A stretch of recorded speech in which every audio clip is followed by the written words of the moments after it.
keburu-buru datang gitu. Ini yang terjadi biasanya. Dan pada saat pendaftaran diingat yang dipakai KTP atau paspor. Dan tidak ada yang menggunakan foto, harus bawa asli. Gitu ya. Ini biasa terjadi karena pikirannya, oh ya yang penting foto ini KTP saya nggak bisa. Harus asli ya. Jadi pada saat daftar harus diingat-ingat, daftarnya kalau KTP pas datang bawa paspor, ya tetap nggak bisa ya. Harus sesuai dengan apa yang kita daftar. So please bear in mind, kalau itu yang harus diingat. Sekali salah bawa atau nggak bawa sama sekali ya, so sorry, jadi sambil tes. Duit juga angus. Nah, tuh. Oke. Oke, thank you. Tepuk tangan lagi dong. Oke, ini banget. Oke, ada yang mau bertanya lagi? Masuk. Oke, thank you. Bahasa apa?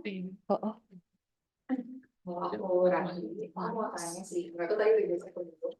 Untuk hasilnya nanti untuk listening dan reading kan ya cuma 2 hal itu outputnya hanya skor aja overall gitu, atau kita bisa breakdown soal mana yang salah di kita, bisa betulnya mana atau gitu. Oke. Nah, ini aku berhasil jawab kalau listening dan reading itu bukan overall, tapi nilai per part. Kan IELTS ada nilai per partnya kan ya, antara berapa sampai berapa gitu. Nah itu nanti juga akan diberikan feedback. Nah di situ biasanya ada komen dari ini, makanya kalau di sini jangan pulang dulu. Jadi nggak cuma kasih udah pulang aja, tapi ada feedbacknya di ininya. Tapi kalau setahu saya apakah dijelaskan misalnya di mana sih? Enggak sih, biasanya kan sudah ada, tapi akan dijelaskan oleh nanti salah satu tim yang akan menjelaskan dari feedbacknya seperti apa, listening dan readingnya bagaimana begitu. Jadi waktu yang nanti ya, misalkan jawabannya benar B, ini aku jawab misalkan B, iya. Betul. Jadi udah ada hasilnya gitu. Betul. Thank you, teman-teman. Oke, ada lagi? Oh, nice. Siapa? Oh, ini kayaknya dari ruanganku semua nih. Kan saya dari Mbak, ya mau tanya tentang speech test. Oh, kan juga belum pernah Anda mau tanya terkait teknisnya itu nanti akan seperti apa ya? Kan mungkin misalnya di banyak, berikutnya mungkin terbatas atau banyak juga ya. Maksudnya apakah nanti akan mengantri atau seperti apa? Terus kemudian kalau yang computer based, apakah online atau apa itu? Thank you. Do you want to answer this? I can answer this if you say that question again in English. Why did you do? Because this is an IELTS session. Okay. Yazid is having war flashbacks. I know because there's one of your students. Yeah. Gotta keep the standards high. Okay. Yeah, I can answer your question actually. In the speaking test, so you will select a time, right? And basically during the speaking test, it will be done like 1 by 1. So it will be like 1 person at a time. So you will only have the examiner and yourself, unless you're below the age of 17, in which case you will have a chaperone in the room with you. Does that answer your question? Perfection. Thank you so much, Miss.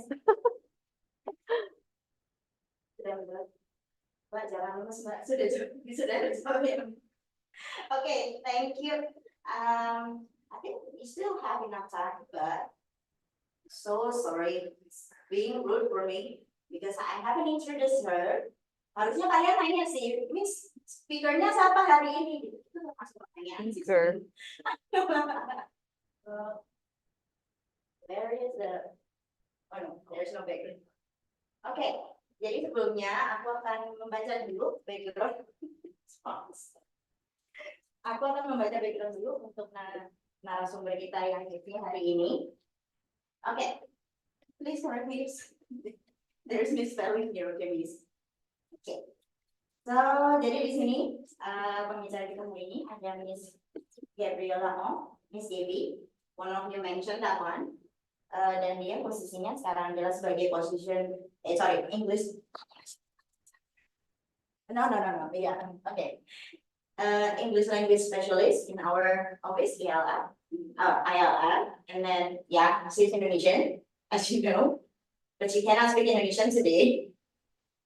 Backgroundnya selama ini dia sudah mengambil Master of Education in Language and Literacy di Willow College of Education and Human Development, Development Studies, Language and Literacy Education in Boston University, USA.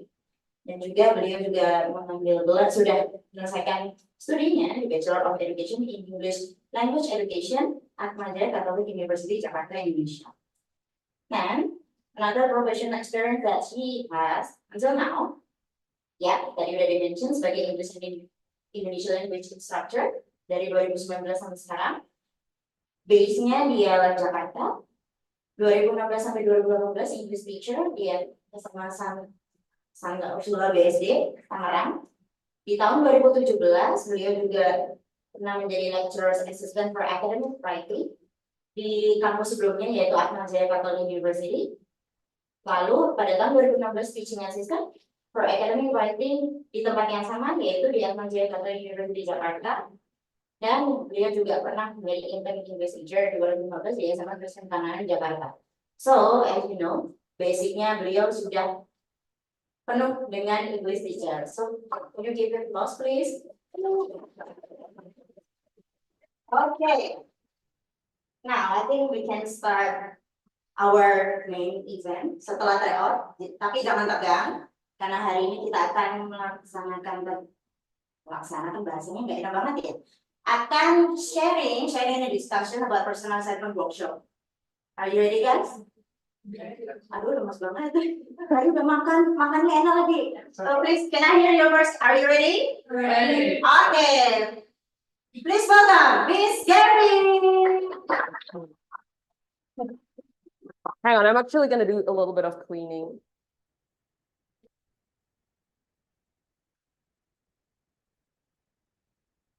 There's chili sauce all over this. Oh. Okay. Hello, everybody. How are you today? Not great because of the IELTS tryout? That's totally fine.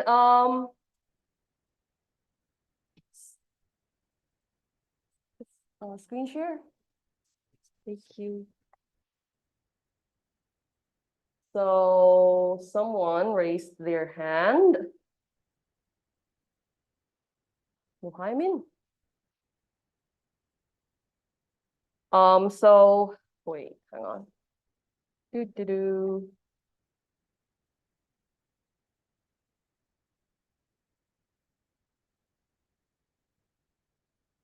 Advanced sharing options. Let's go. There we go.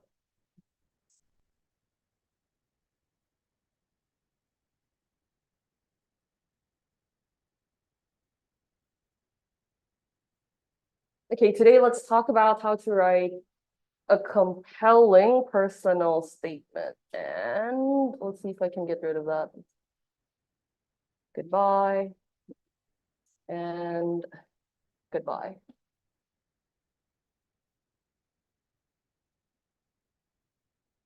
So today we're going to talk about three main things. We're going to talk about what a personal statement is. We're also going to talk about what the main points are in a good personal statement, as well as how to form a very well-structured good personal statement. And I hope you guys have your laptops with you because this is going to get a little workshopy.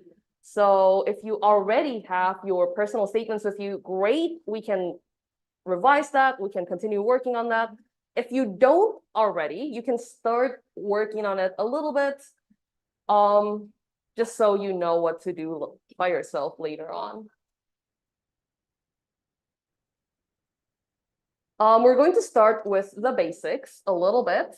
So what is a personal statement? So there are two general types of personal statements. So the general comprehensive personal statement is where you will be required to basically talk about yourself in an essay. However, some universities, especially at the master's or PhD level, because I heard quite a lot of you wanted to do a master's. Master's, perfect. So some of those schools will or might also require you to answer specific questions. So we're kind of going to focus more on the first, although we will also go over tips that will be very useful for the second type of personal statement.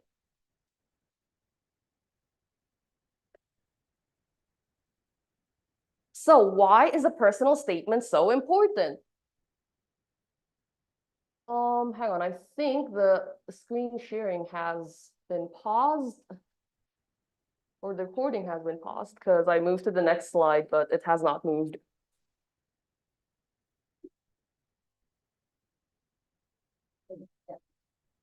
Thank you. Where were we? Oh yeah, why is a personal statement so important?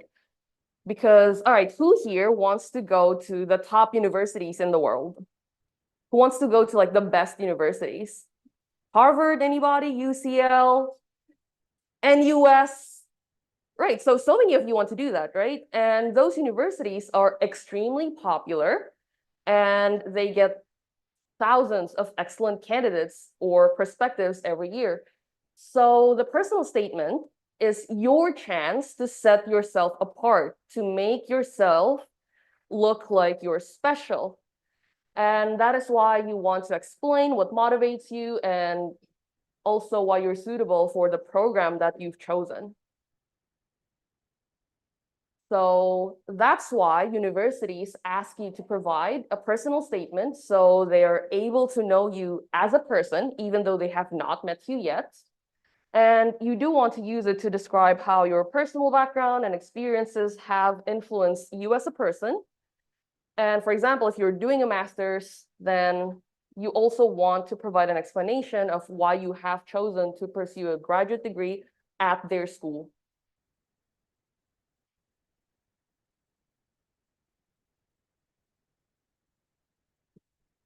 So let's talk about one last piece of advice here, like one generalized piece of advice before we actually go and talk about the structure. So Boston University here says that your personal statement or your personal essay is often a make or break piece of admission file. That is because, you know, like among all of the perspectives with great test results, great CVs, great experiences, they want to be able to determine who is actually a good fit for their university. And also they want to see whether or not you're able to do the kind of writing that is required at the university level. So here is a pro tip before we move on. So we're starting with a pro tip because we're all pros. So you don't actually want to tell your entire life stories. You want to tell a story that makes you stick out from the crowd, that makes you seem like you're the one.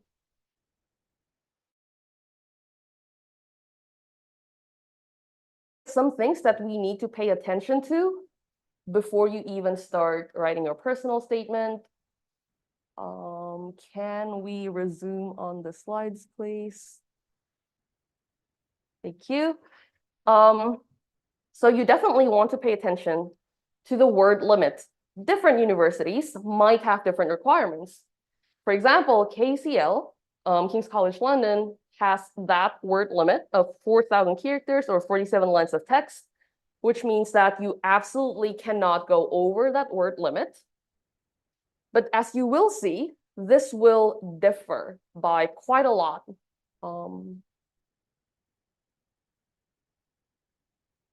Like for example, at UCL, you were only allowed 3,000 characters, including spaces, which is and some other universities like NYU, for example, only lets you have 500 words and no more than that. This is because admission committee have to go through quite a lot of applicants, right? So they don't really want to see a 10,000 word essay. Now, some universities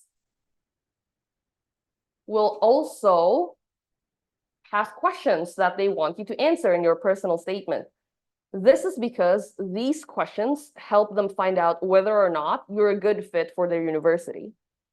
So here are just some examples of the questions that are asked by UCL.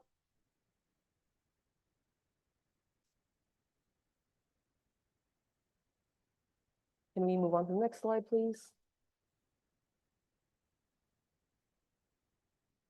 Right, so here's another example. Some universities get even more specific, as you can see here. So, for example, at NYU, you're also required to give a short answer on this question, and you may even be required to write other essays, like this essay that's centered on the theme of change.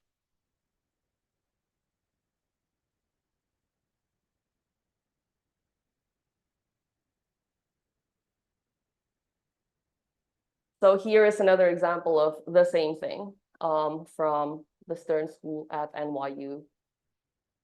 So I see that a lot of you guys are taking pictures. However, you do want to make sure that you check with the website of the school that you're planning to go to, right? Because requirements may change every year with every admission, and they definitely differ from school to school.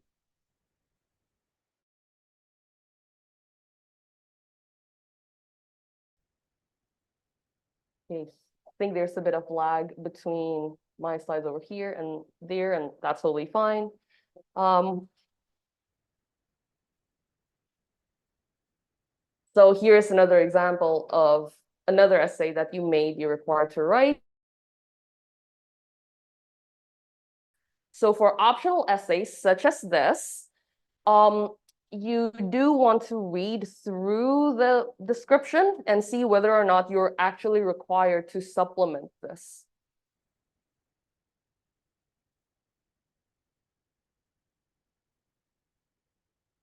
Next.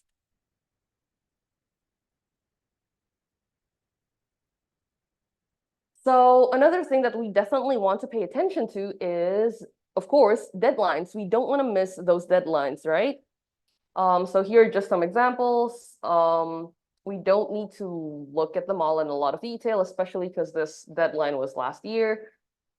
But one thing you do want to pay attention to is, for example, some universities have rolling deadlines. Some universities have multiple deadlines because they have multiple intakes.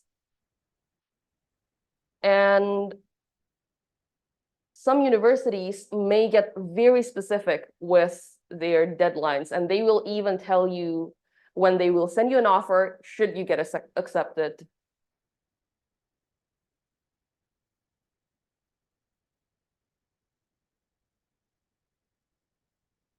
Yeah, let's actually pause here for a second just to see if there are any questions before we get to the writing part. All good? Perfect.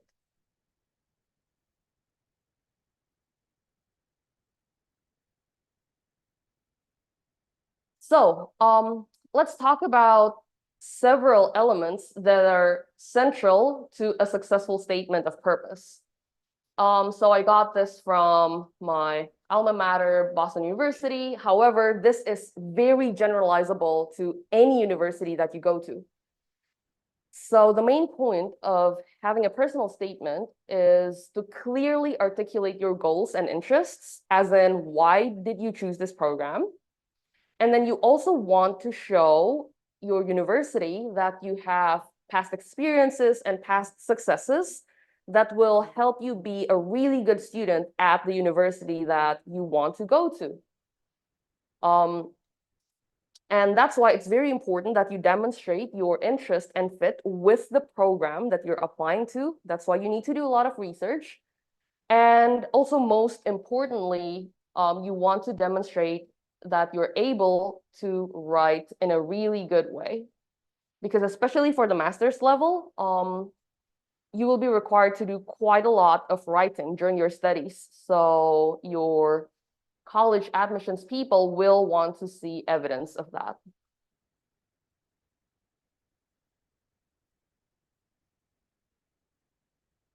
So we're going to start off pretty simple and easy. We're going to build this from the bottom up.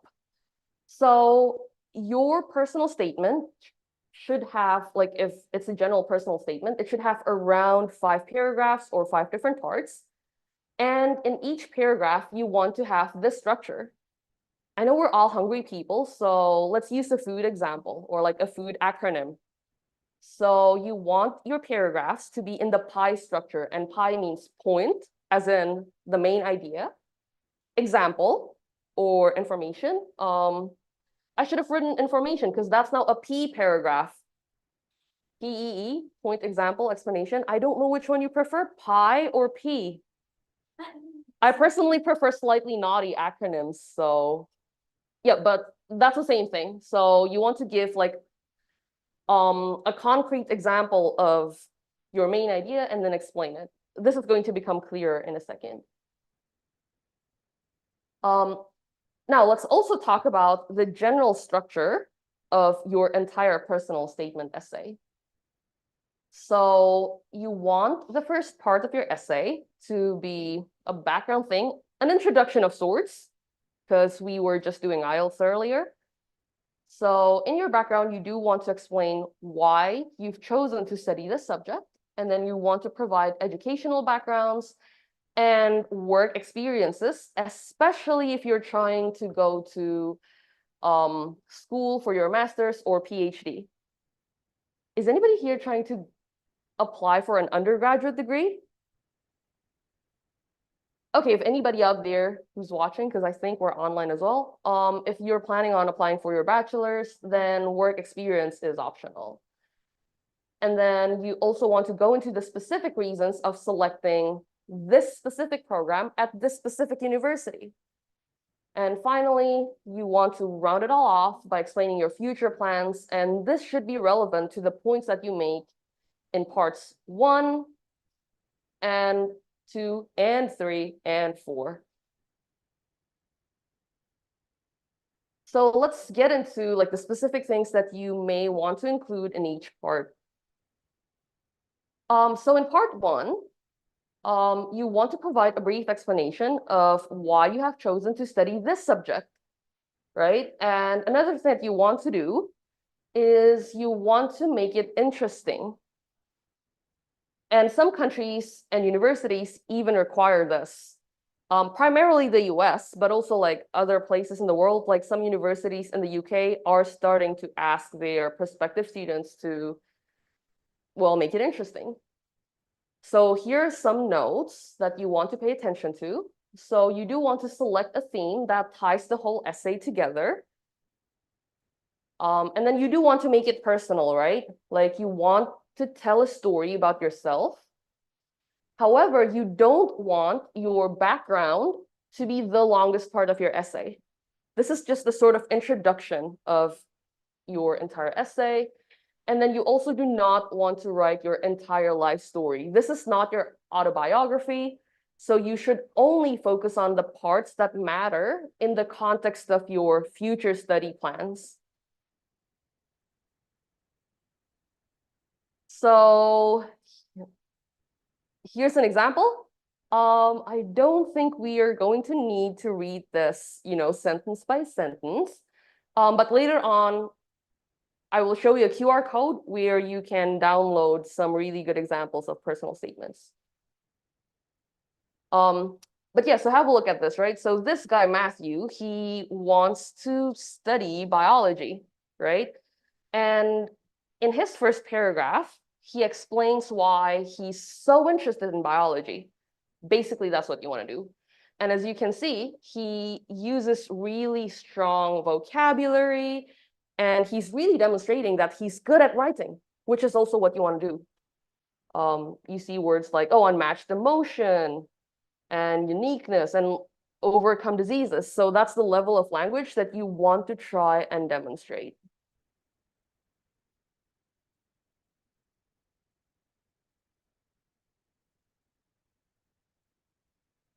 So let's move on to the second part. And we're just waiting for this to load. There we go. So you also want to talk about your educational background. Now, sometimes what happens is your undergraduate degree may not match the degree that you're trying to pursue for your master's. Is that applicable for anybody here? Did anybody do a different undergraduate degree than what they want to do for their master's? I see some nods. Yeah, so what do you do if that happens, right? So what you want to do if your bachelor's was not relevant to your master's degree or the degree that you want to pursue in the future, you want to discuss transferable skills. Basically, how the skills that you've learned in your bachelor studies can be used in your master's. And what you want to mention in this part, well, there are these points. So you want to mention where you went to school, where you went to university, as well as your main subject or your program. You also want to mention any relevant subjects, as well as any relevant extracurricular activities. For example, if you were in a club or if you participated in any competitions. And if you participated in any important projects like research and things like that, you do want to include that in this part as well.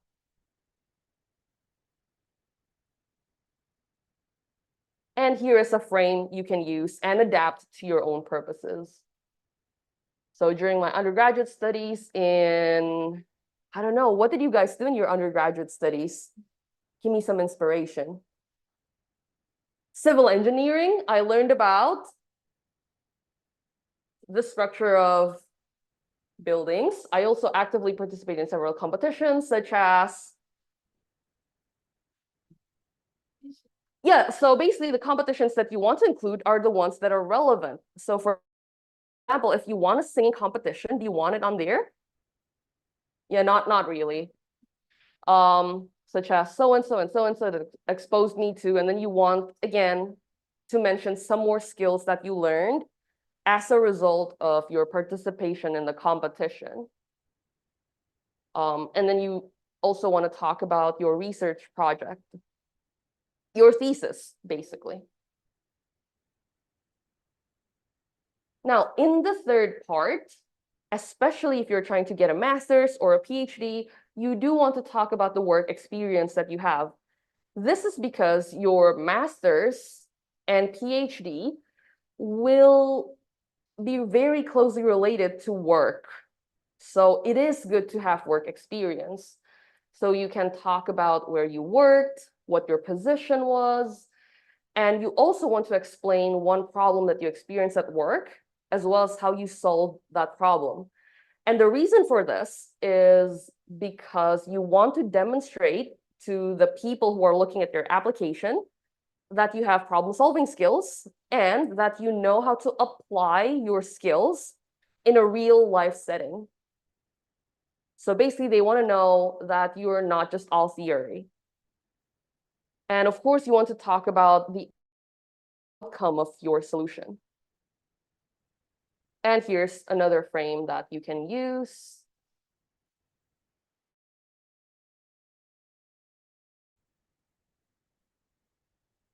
And of course, you want to adapt this, right? So just because we have a frame, it does not mean that you want to repeat this word for word. Because, for example, like if you're applying with a friend, let's say, who are friends here? Are you guys friends?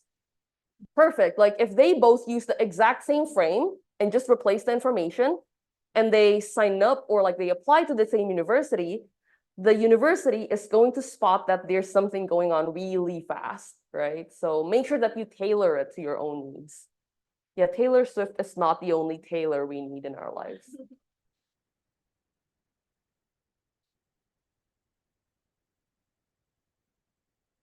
Now, you want to get even more specific to the program and university in part 4.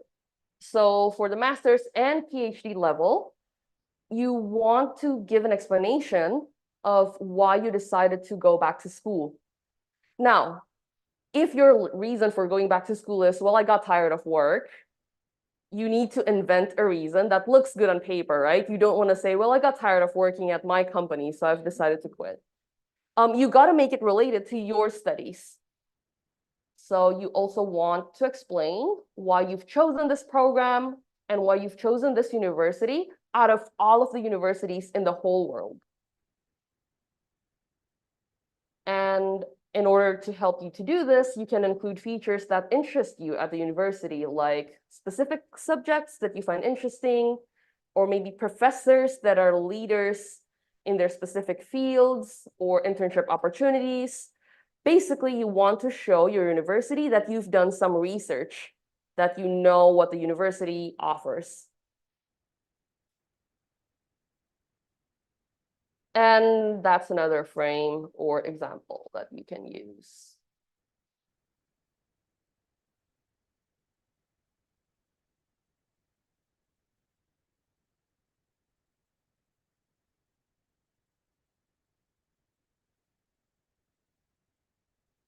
And finally, in the last paragraph,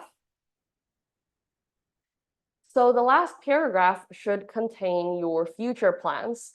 And this is pretty similar to a conclusion. So in part 5, you do want to provide an explanation of the goals that you have for your future that are relevant to your studies. Basically, in this paragraph, you want to answer the question, what will I do with this degree? Right? So you want to give some examples of short-term goals that you have once you complete the degree, as well as your long-term goals, as in what are your hopes and dreams in your career. And remember that an essay has to have, some people are going to really hate hearing this, cohesion, coherence and cohesion. So you have to connect everything together. So your part 5 should also be tied to the rest of your essay, and especially part 1. Questions so far?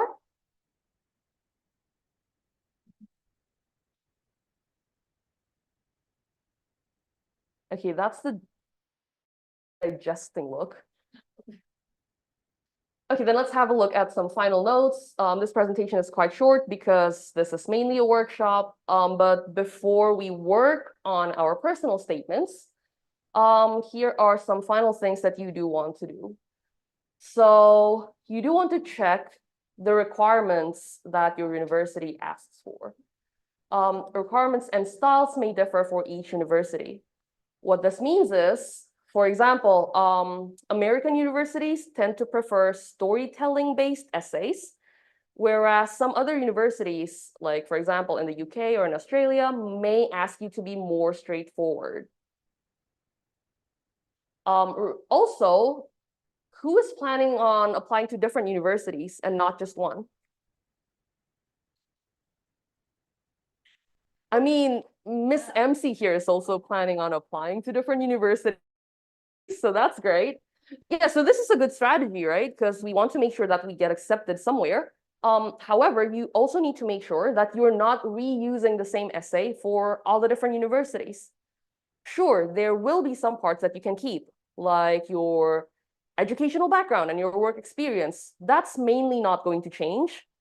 But you do want to explain why the university that you've applied to is a really good fit for you. So you're going to want to change that part. So part 4 especially is really important to tailor, not Swift, to every university. You also want to do some research. I'll bet that some of you have done this before. So you do want to try and read essays from successful past applicants. So there are a lot of these online.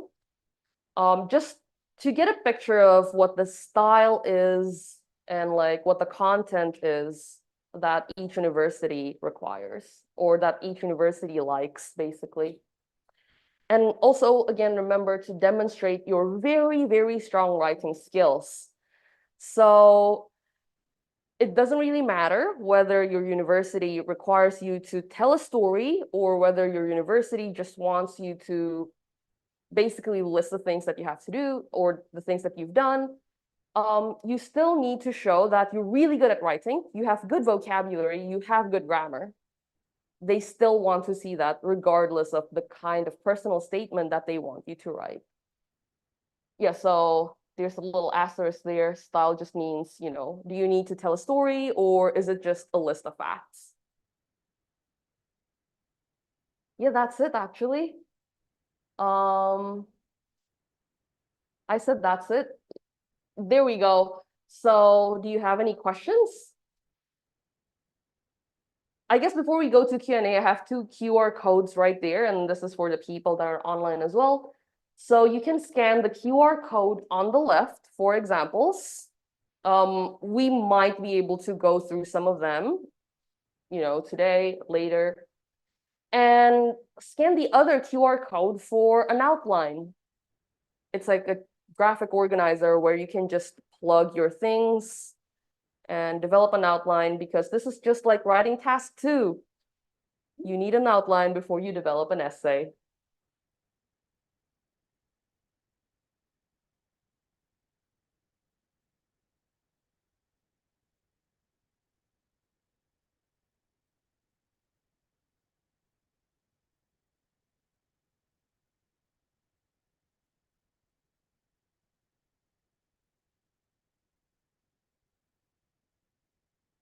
So each QR code will lead to, I think, a Google Doc. Hopefully they work.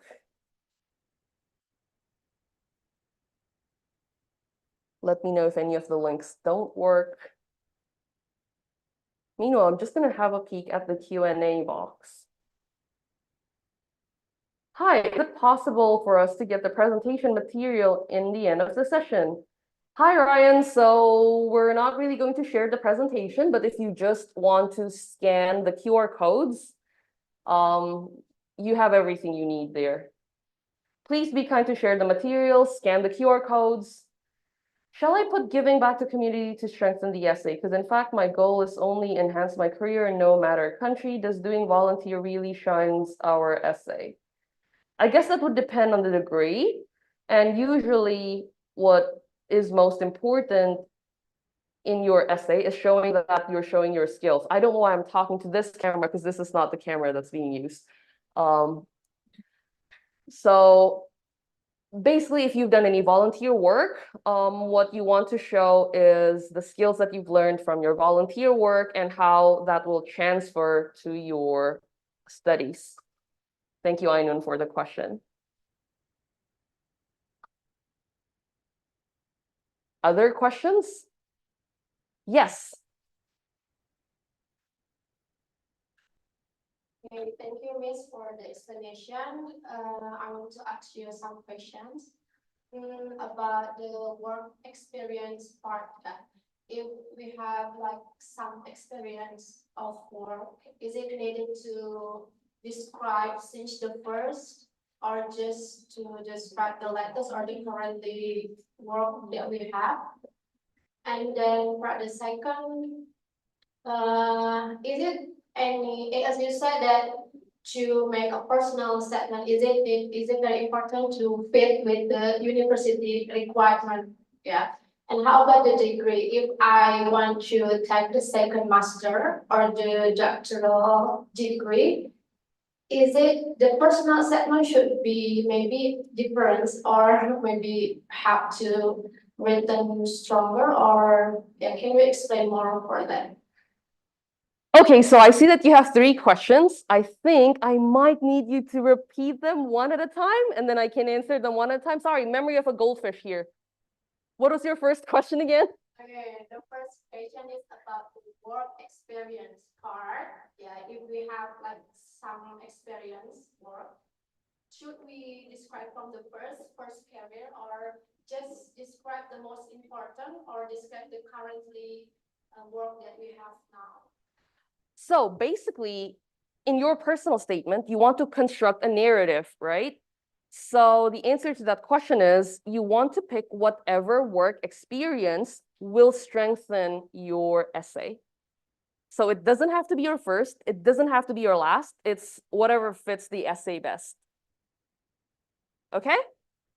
Okay, question number 2. Question number 2 about grades. Yeah, is it important to consider like when we want to take the second master, is it different for the personal statement? I mean, like, and how the possibility if is it how to write the strong writing for the second master or the PhD? Do you mean like right now you already have a master's degree and you're trying to apply for another one? Is that what you mean? Yeah, I already graduated for my master and Uh-huh. I'm still considering it to continue whether my second master or my PhD. Okay, so sorry, can you repeat the question again? So you have your master's already, Yeah, and and now I'm still considering it whether I have to choose the second master or the PhD. I'm figuring for that. oh, like which one should you choose? Which one would be better for you?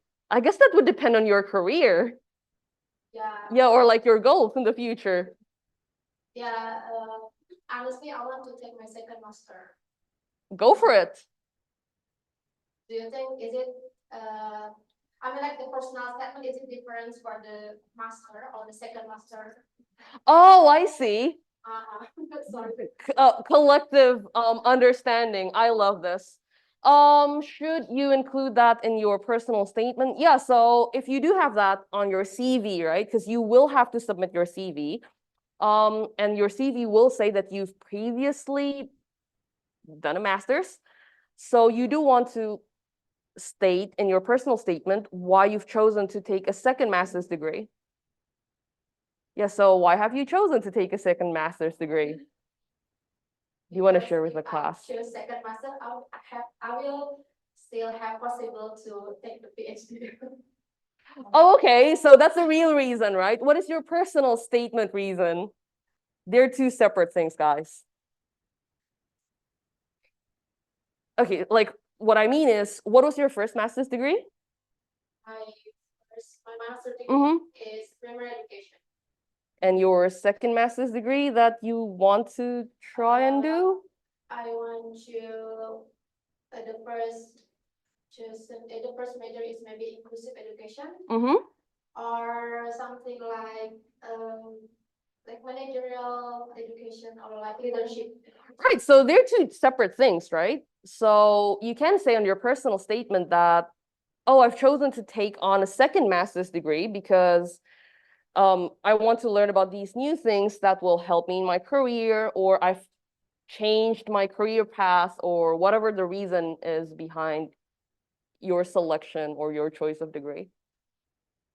Does that make sense? Yeah. Yay. Okay, final question. Let's go. That's all I think. What was your third question? Did you not have a third question? Already. I think we all collectively forgot. That's okay. We can come back to that. We have a lot of time.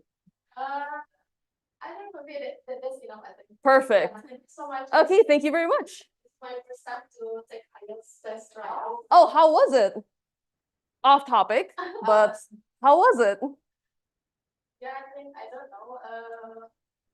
It's my first time and after I like break from this kind of academic activity because I currently doing my job in school. Great. Welcome back to academia. Okay, so do we have any more questions before we try and start working on maybe a little bit of our personal statement? Personal statement, we kind of had to tell them that we need to study at their places, right? Why we need them, right? Like that. Can we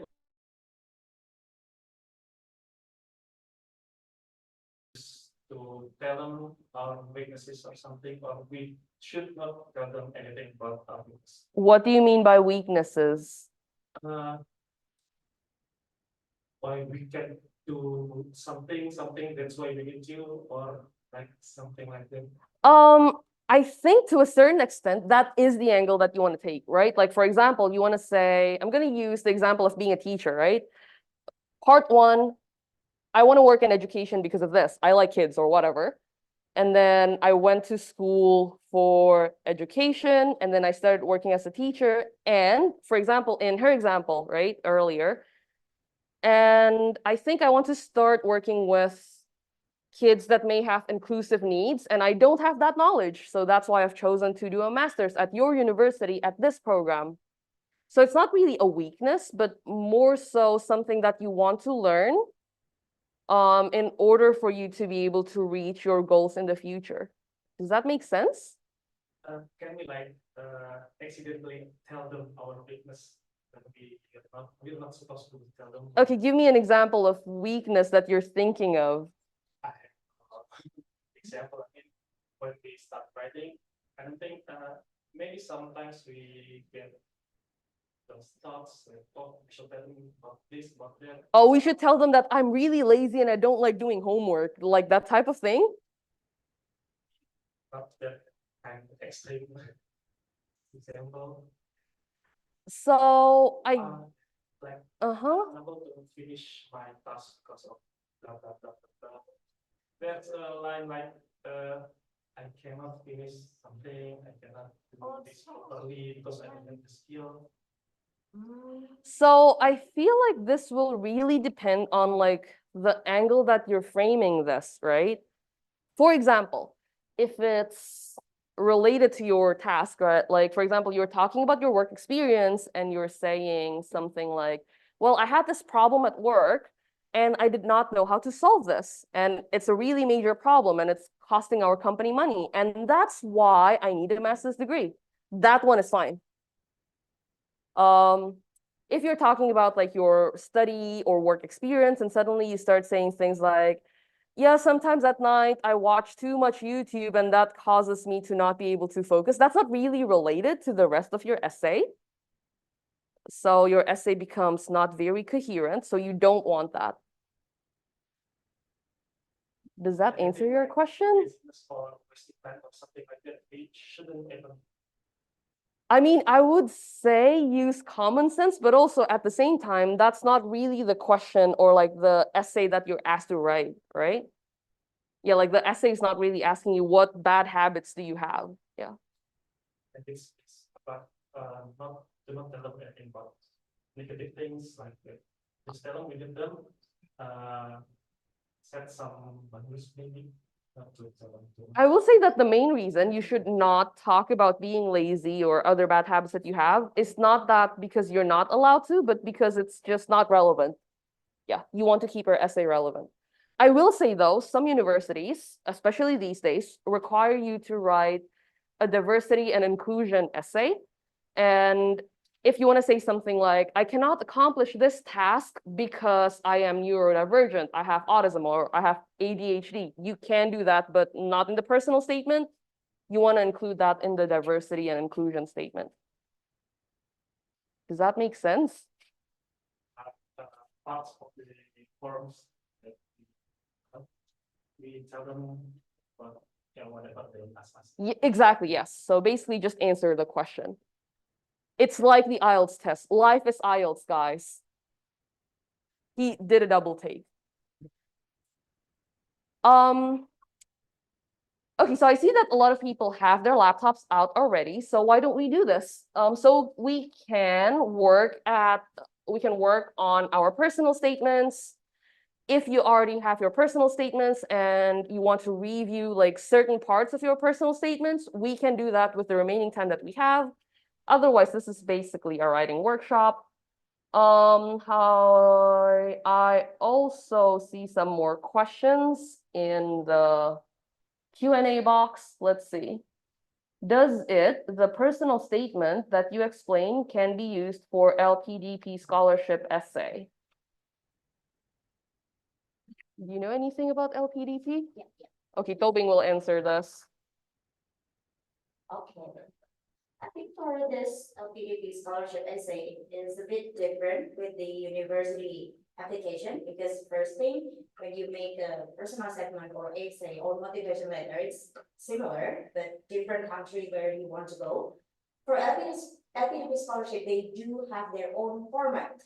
I do believe that they put some of questions that still relates to your personal statement, but more intimate, such as your failure, your mistake, your strength or weakness, and what you're going to do, and then you should explain a little bit similar to your personal statement. The issue, your background, why do you want to go there? Why do you have to choose that country? Why do you want to take that major? Still the same, but they're more how to say that, complicated, because you have to know more about yourself. Like you mentioned about your strength, what is your weakness, how you manage it, what is your failure, what is your mistake, something like that. So that's different. Thank you. Okay, thank you, Tobing. Let's resume this. So yeah, with the remaining time that we have, oh wait, that went back there. I was trying to share this outline. So let's make a copy of this outline. If you have not started on your personal statements at all, you don't actually have to do this in order, by the way. You can feel free to pick the parts that might be easier to do. Like, for example, if you already sort of know what program you want to apply to, you can start here, like with parts 2 or 3. It is important, though, to already have a goal in mind. So do you all actually already know, like, what programs you will be applying to? Okay, so that's a great place to start. Yes. Easy. And before you ask, do you know what major do you want to apply, right? Yes or no? Yes. Actually, I'm still confused about what do I choose. My bachelor degree, I take communication and Islamic broadcasting, but for master degree, I still confused. I actually want to take some the major about business, and then do I take communication business or business communication? It's something different. It's like, yeah. I'm not Did you gonna lie, I understand? know nothing about business, but what you Yeah. want to do is ask yourself, which one are you more interested in and which one will help you in your future career? Okay? Yeah, I only have an experience about business only 1 years. It is enough for me to apply if about Sure, that's okay. You can start applying. okay. Yeah, like applying for a master's degree can be like an ongoing process, right? Like you don't have to put your life on hold just because you want a master's degree. So you can like go to work in the morning and in the evenings do some research on your desired master's degree. So okay, so it's depend on me. It does depend on you, unfortunately. Okay, thank you, Miss. Okay, no worries. Yes. Okay. Oh, I used to teach high school, so I'm really tempted to say, I don't know, can you? Sorry.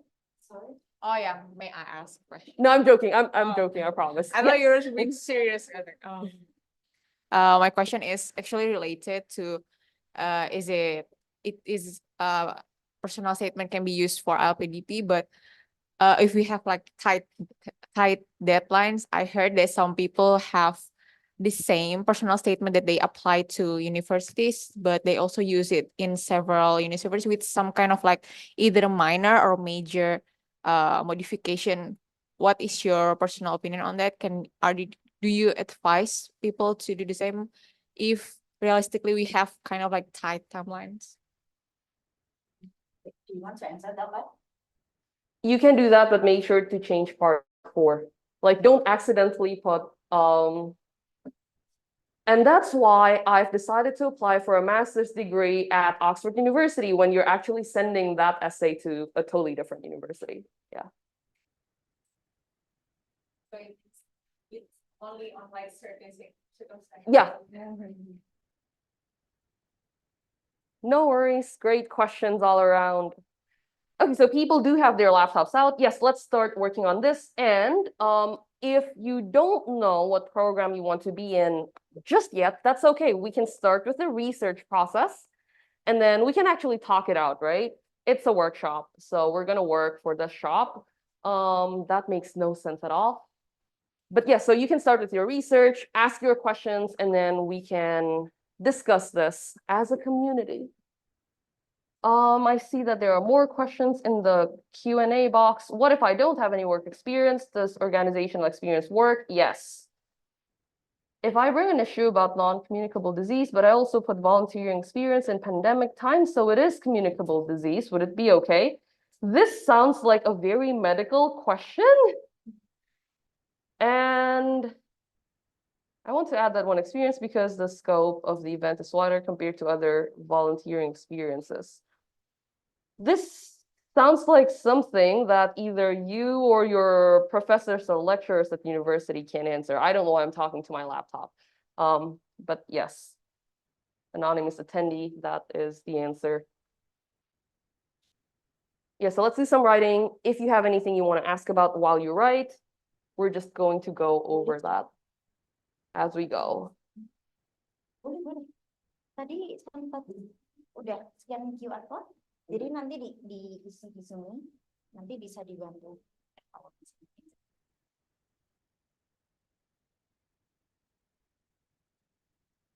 And if you want a bit of inspiration, you can also have a look at this document. Read through the examples. If you have any questions about the examples, you can also ask those questions. These people came from like different backgrounds. So hopefully there's a little bit of something for everybody from any background.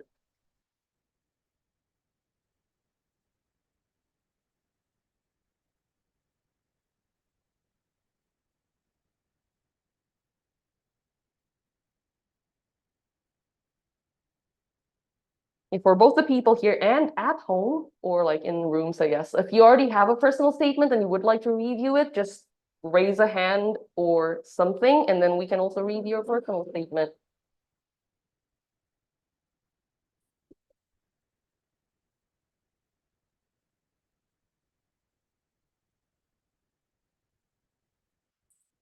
Okay.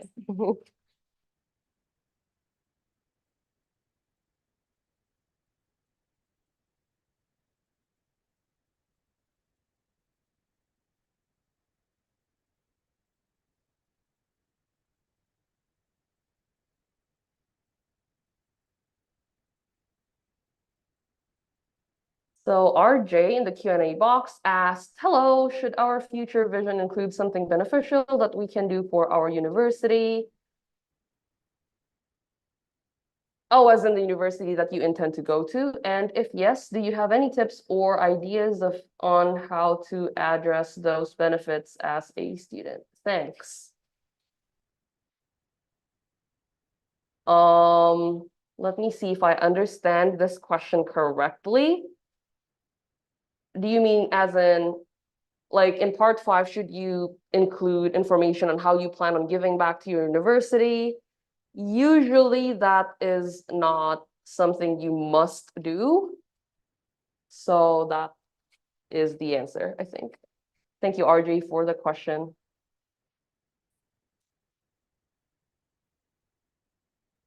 So guys, if you have begun outlining, make sure that in your outline, you only write short words and use bullet points. You don't want to start writing a full essay just yet, because if you only have bullet points at this stage, it makes it easier for you to see if the things link together, like if they make logical sense.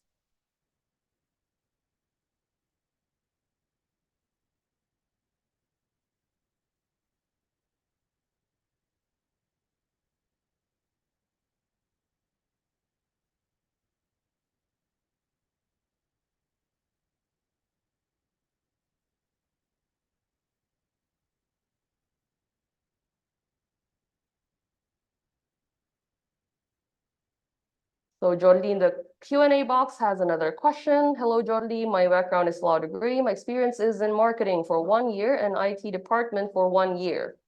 But I would like to apply a master's degree in public policy. I have seen that the program doesn't need to work experience. The question is, do we need to put my experience and explain it into my personal statement? Thank you. I guess I would say if you have any work experience that involves something that's related to your future studies, then go ahead and include it in your personal statement. Okay, thank you, Jordi, for the question.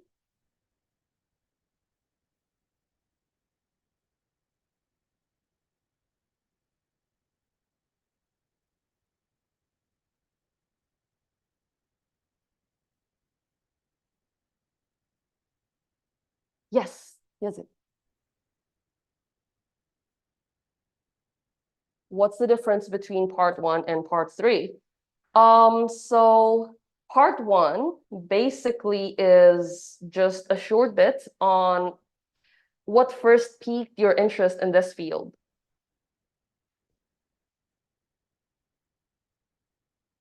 Not yet. Yeah.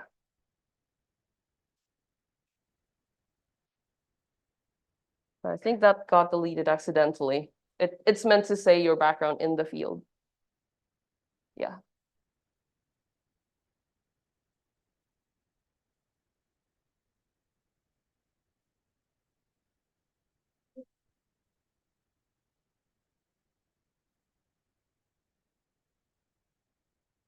So for the people who are here and did not bring like a laptop or is not using a phone, would you like pen and paper? Okay. Or like, if you don't want to write just yet, I guess that's fine.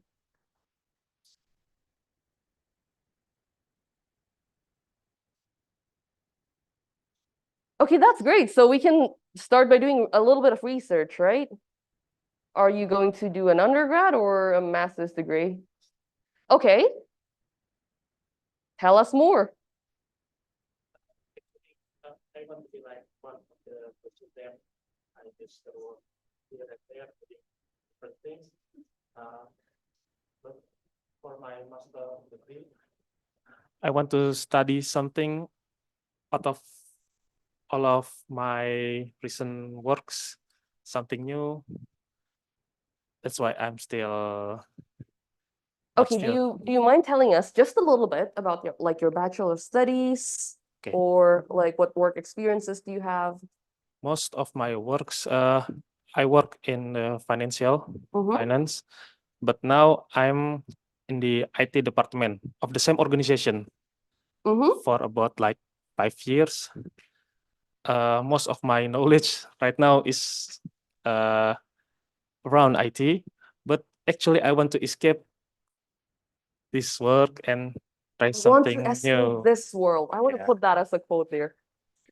It's like one of the, okay, I want to study this so I can apply this to another unit in my organization. Yeah, it definitely works because Yeah. it is connected to your like real experiences, right? That's what I actually really want. But when I apply, most of my knowledge, about the current works that's in IT. So Okay, why don't you make a list, right? It can be like in a copy of this document, right? Why don't you make a list and then after you write down the things that are on your mind, we can sort through them and see which ones you can use and which ones are maybe better repurposed. Does that make any sense at all? So, for example, right?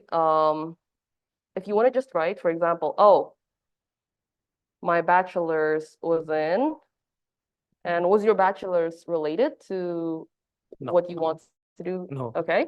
And then, yeah, I feel like it's easier. It might be easier to just use like a real case. So do you mind telling us like what your bachelor's degree was in?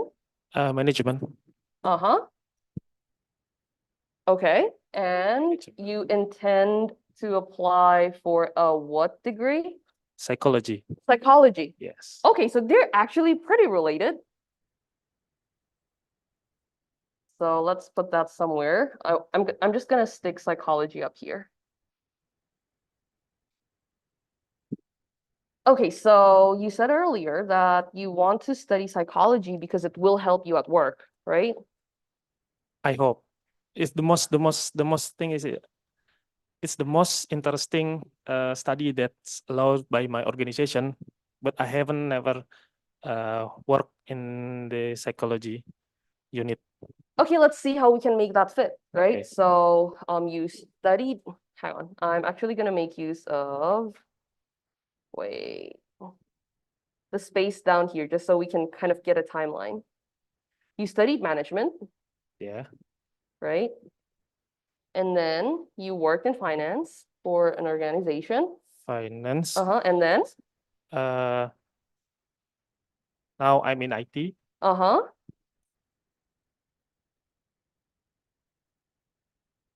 But now I want to study psychology. Okay, so how can you use the study of psychology like in your career or in your future goals?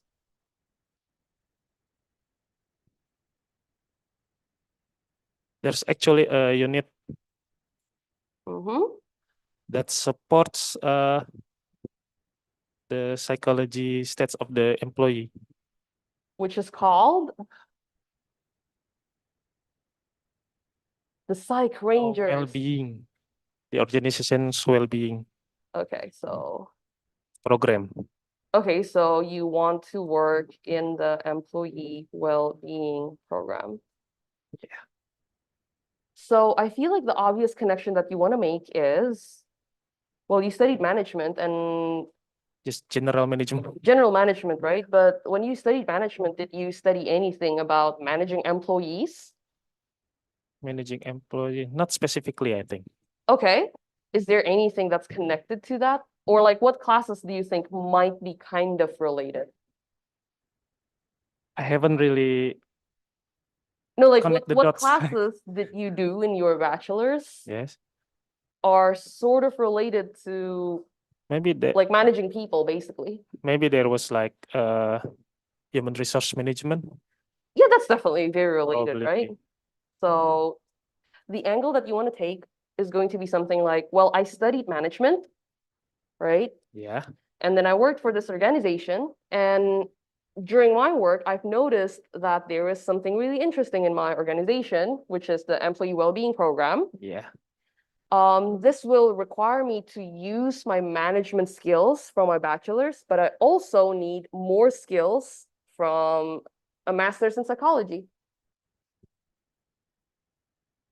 So you want to say basically, I already have the HR management skills, but I also still need skills in psychology.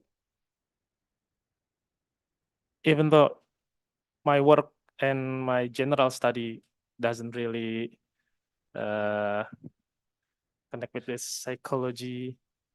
We're going to build this into a story where everything fits.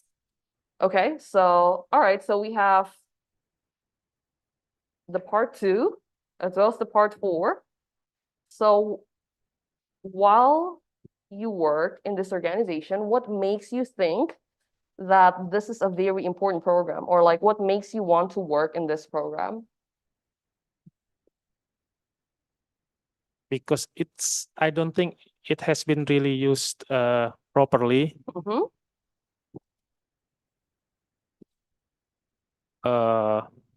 Most of the employee never use it, underused. Not really many information about this program. Mm-hmm. I mean, I don't really know where to go, how to contact them. Actually, Okay, so the program exists in theory. yeah, Okay. not really accessible, maybe. During your work in the finance and IT department, do you have like any experience with managing people or dealing with people's well-being? Not really uh, about the well-being. Okay, tell me about how you manage people or like your experiences in managing people. Like spreading tasks or anything like that. Or Sure. I know the organizer is up there, but we just have so much screen space, so I'm going to reframe this down here okay, because I like seeing things.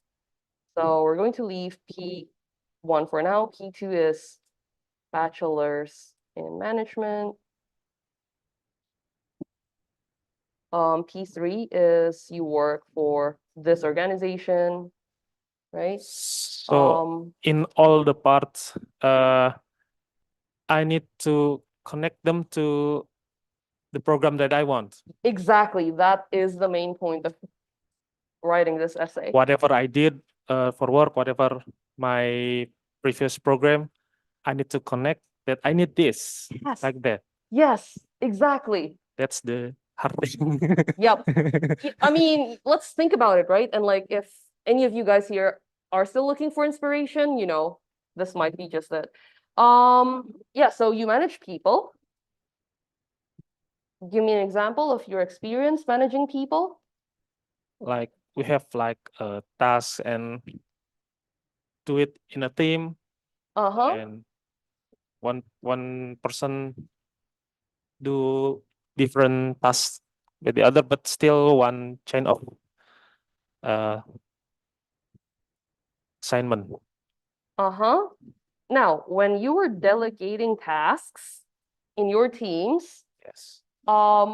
were there anything you noticed about the people or the workload that Yes. affected the employees' well-being? For example, Oh. I gave them too much work, so they're stressed.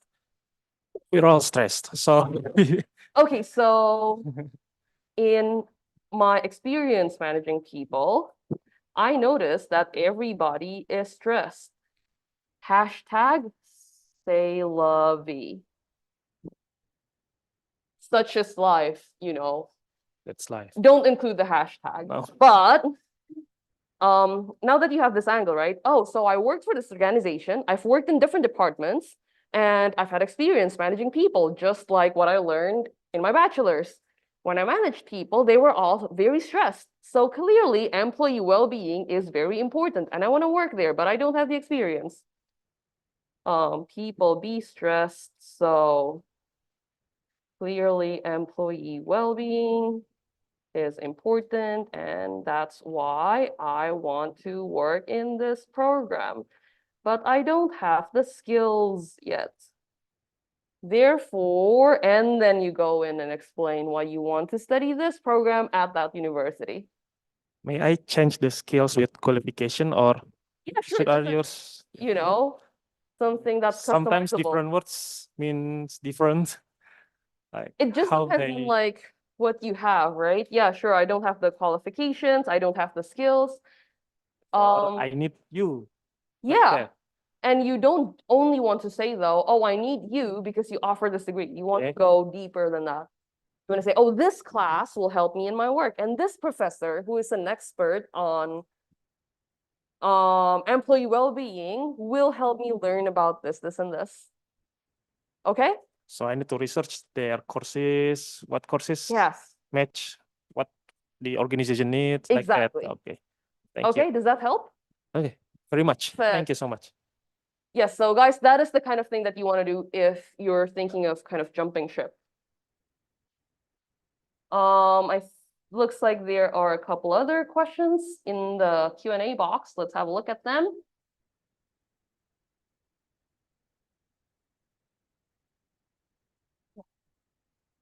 Okay, so Nana has a question, which is, my research interest is an interdisciplinary field called nanotoxicology, which is a combination of chemistry, pharmacy, and biological engineering. My bachelor and master's were in chemistry. My master's thesis research actually was close with my research interest. Then how do I convince universities and scholarship examiners that I'm a good fit for this field, since nanotoxicology may differ in each university, some of it under pharmacy, biological engineering, or even medicine? Nana, it sounds like you're already a good fit. Like you have everything, you're checking all of the boxes. Because you already have the background.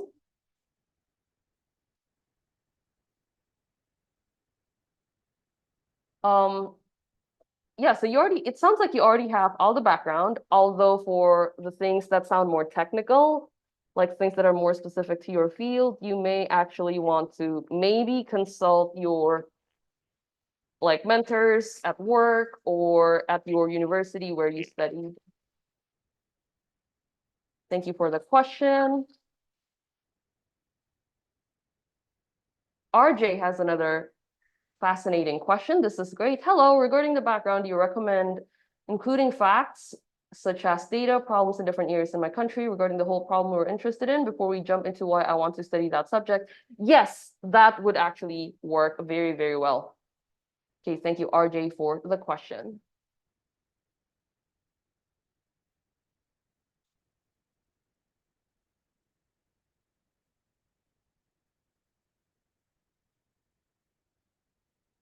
So as we write and do research, like if you want to ask questions or anything like that, we can still do that. Yes.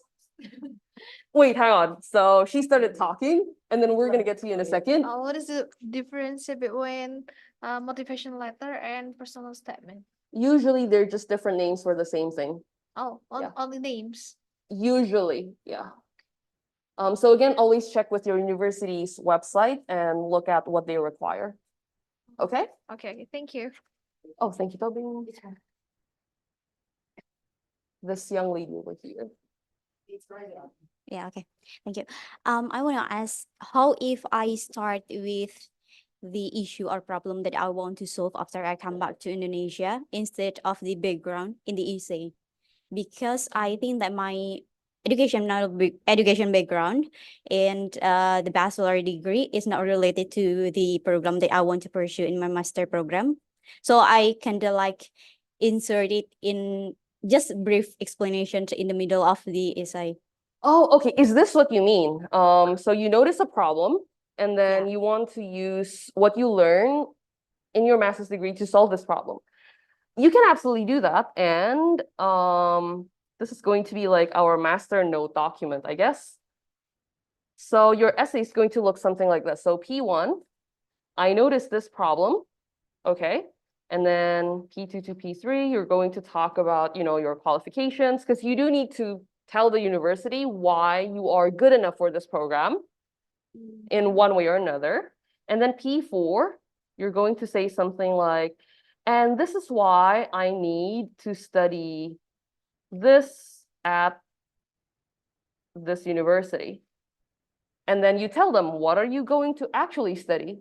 Like, what are the skills or classes you need to take?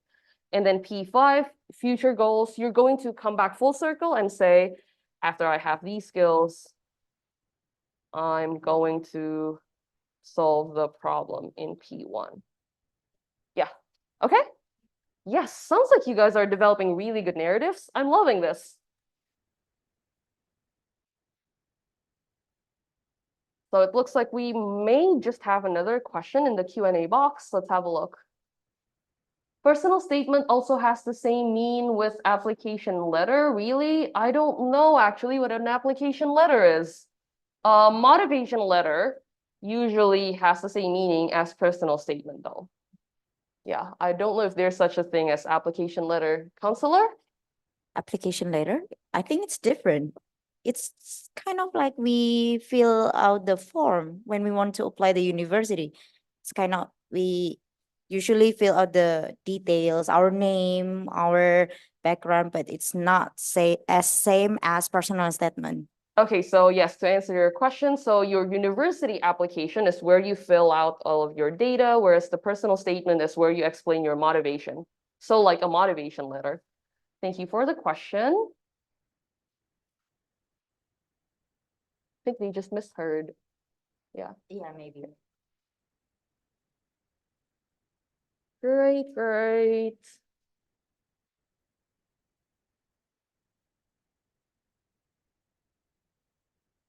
Yes. Oh, okay.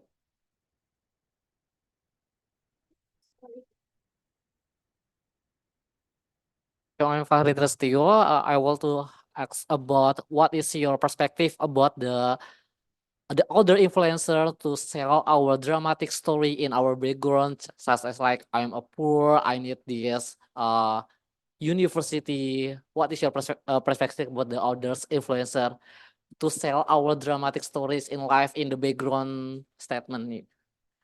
That is a really good question. You all ask great questions, by the way.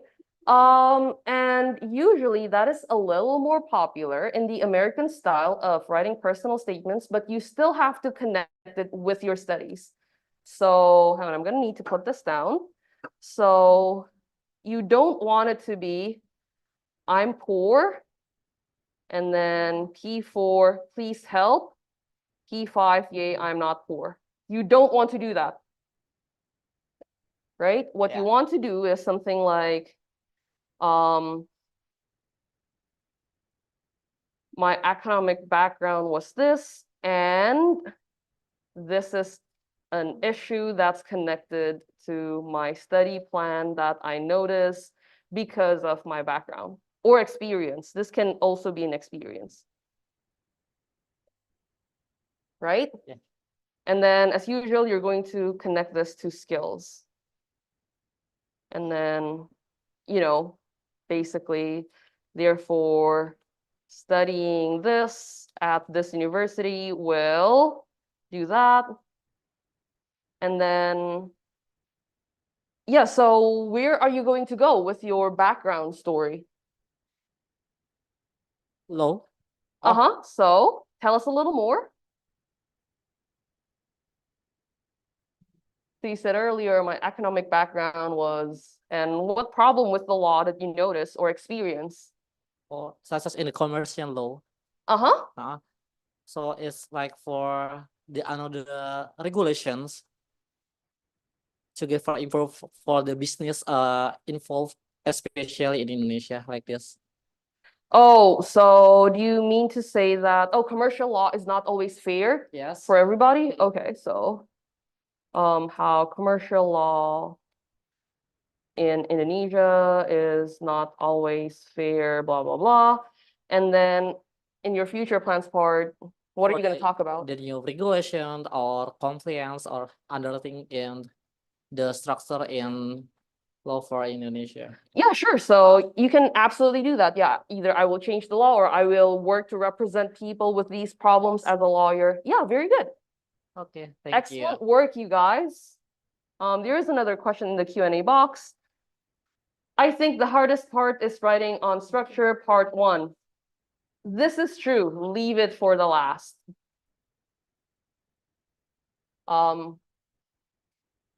Yes, so basically you do want to demonstrate how you are qualified and how you are suitable and how you are a good fit for the department and the university, right? So start there.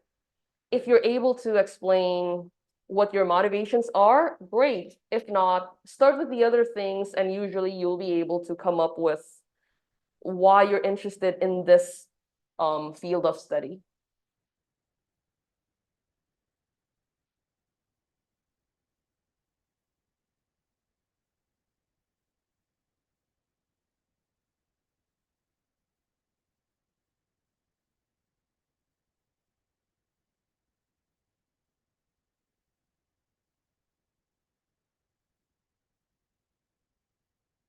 So how are we doing on the writing, everybody?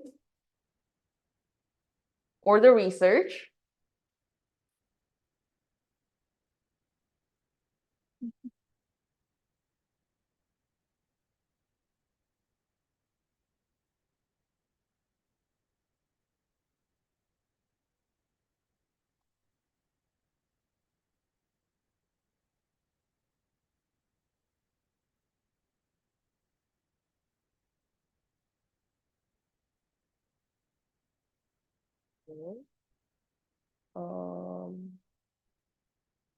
And then RJ. Okay. Yeah. Okay.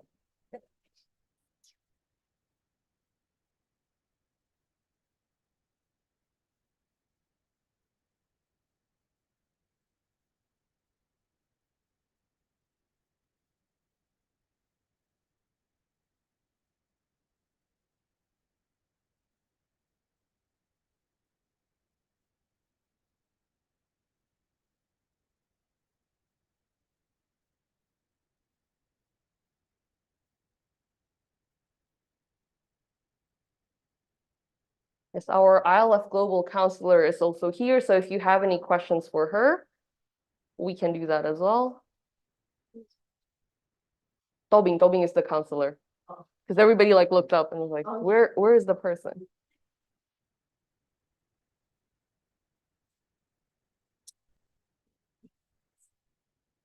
Yes. Here you go. Thank you very much. Oh, do we actually want that one? Yeah, we should need. Sorry, I misled you. No, it's okay. You can use both of them. Oh, You can use both of them. online and offline. Okay. Okay. Yep. I will ask you about the educational background, part 2. The point 4 about the extracurricular activities in the field. My background is general practitioner, and then can I put about the social service, or in this point about the extracurricular activities? Can you give me example for this? Oh, sure. So you're a doctor, Yeah. right? And so again, it just depends on like the kind of story you're trying to build. For example, if you want to say, well, I'm currently a doctor. I always wanted to be a doctor because of this. And at university, I did some social service, and then you want to explain how that fits into like your plans, Okay. right? Oh, I really like helping people as a doctor, so I did this social service. In the future, I would like to, you know, continue giving back to the community and help even more people. That's why I need this degree. Okay. Okay, Okay. Thank great. you. Okay, we have a room of such amazing people from different backgrounds. I love this.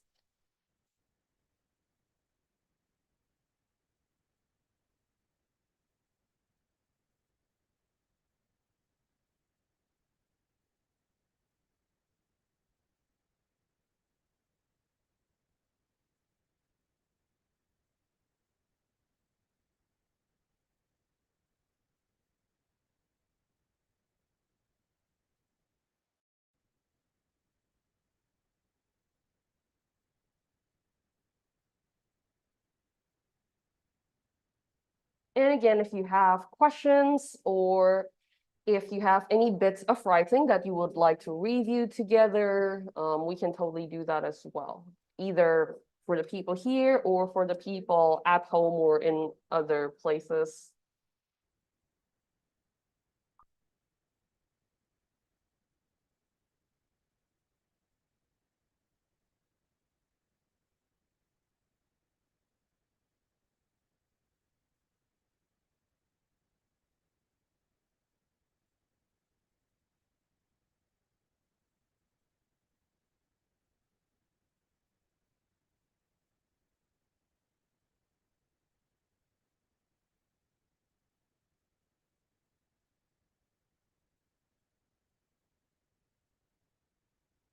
So I think it says up there, RJ raised hand. RJ, are you wanting to unmute yourself and say something?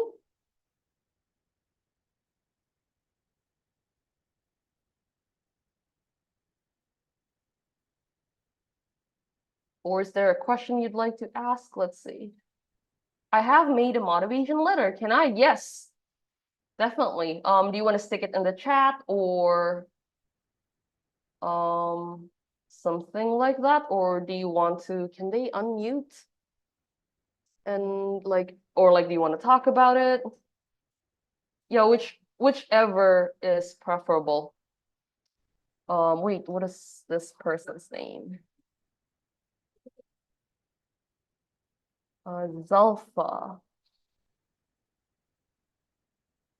Would you like to send your motivation letter in the chat, or would you like to unmute and talk about it live? Hello, Miss. Hello. I think that caught all of us by surprise. Yes, Zalfa, is that Zalfa? Is that you? Yes, I'm Zalfa. Yes, go ahead. My motivation letter is about 2 pages. Which one that I should put here? Whichever you'd like to review. Actually, I'm the one who asked question about non-communicable disease. Yeah, actually what I'm confused is, so I bring one issue about non-communicable disease. I have interest on this issue because I want to solve this problem by change lifestyle, behavior lifestyle on the people, and And then I also put my experiences about my volunteering experiences, which is when I joined a volunteer in pandemic COVID-19. So COVID-19 is communicable disease. Is it has any correlation if I add that one volunteering experience?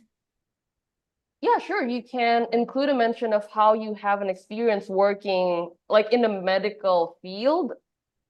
Again, it all goes back to like kind of how you frame it. If you don't mind sharing what you've written with us all, like Okay. Okay, I'll read it. okay, thank you very much. Wait. Okay, so at the first paragraph, I'm explaining about non-communicable disease, like Indonesia is currently facing a double burden of disease, namely communicable disease and non-communicable diseases. And then changes in disease patterns are strongly influenced by environmental changes, community behavior, demographic, technological, economic, and socio-cultural transitions. And then I also state about the data in non-communicable disease. And then in the next paragraph, I explain about my experience in university as I graduated medical doctor at one university. I have been exposed to various courses and public health activities that must be carried out by the students. After that, in the third paragraph, I explain about my volunteering experience. Furthermore, I have been through many programs in public health outside courses and assignments from my faculty since 2016. During the COVID pandemic of 2020, I took part in an organization named Plasma Hero that was established by my pediatrician teacher, who also graduated with a master's degree in public health. My job was were connecting people who needed plasma donation with donors, with the donors, and making content on our official Instagram page. The goal was to invite people who have just healed from COVID-19 to donate their plasma and to connect them to the patients who are looking for the plasma. We also organized a webinar for general people to bring awareness about COVID-19 and the plasma at that time. And then in the next paragraph, I also explain my other experience when I was working, especially in the primary healthcare center. At this point, I explain about one of my projects that I made an education program about for postpartum mothers to reduce mother and baby mortality rates. So basically, in general, I have not explained about specifically about non-communicable disease. Zalfa, I think what we also want to hear is what you currently have in part 4, like why study this program at this university, and part 5, your future goals. Do you have anything for those parts yet? Oh yeah, wait. Okay, I think in the first paragraph. Okay, I will read. The data in Indonesia states that 73% of mortality is caused by non-communicable diseases. The proportion of the NCDs are cardiovascular disease, cancer, chronic respiratory disease, and diabetes. The risk of premature death is more than 20%.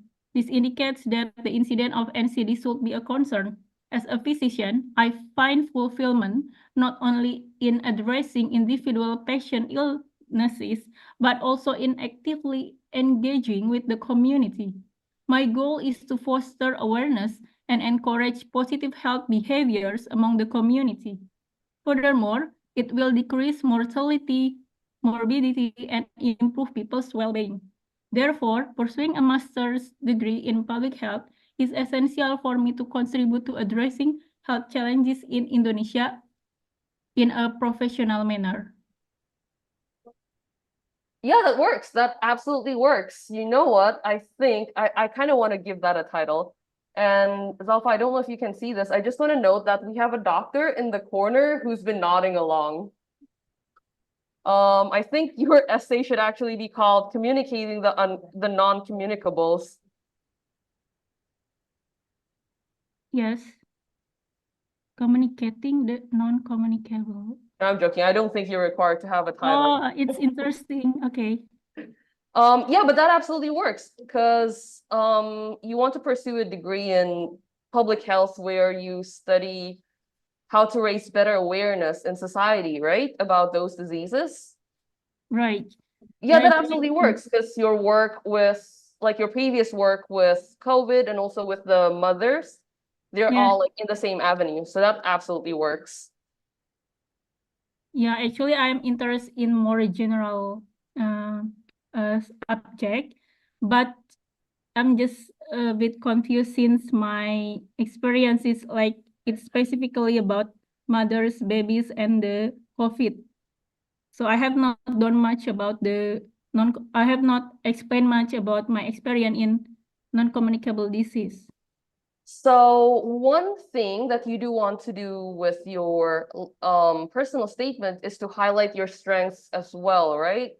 So if you're planning on studying like how to foster community awareness, then you want to definitely highlight that part of your work or voluntary experience.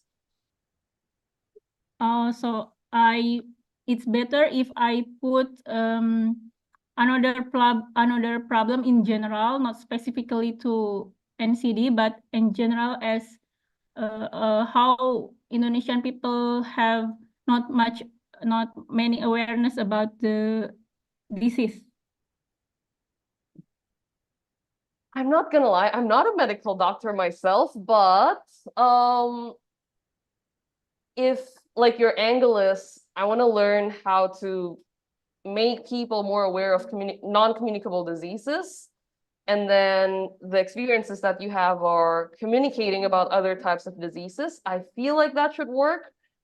However, and this is for everybody as well, like for things that are very specific to your field, if you're not totally sure, like, and this is like outside of the writing aspect, you may want to chat with like your mentors either at work or at your university, because they're going to know better about your field. Okay. Okay? Yeah. All right, but yeah, it does sound solid. It does sound like it has a really good structure. Okay, thank you. I'm really interested about the title, Communicating the Non-Communicable Disease. Okay. Right? It sounds like a great pun. Yeah. Wordplay. Yeah. Thank you Okay, so thanks much. for the questions, Alpha. Yes, sorry. Oh, thank you for the question. Oh yeah. Thank you. You're welcome. Yeah.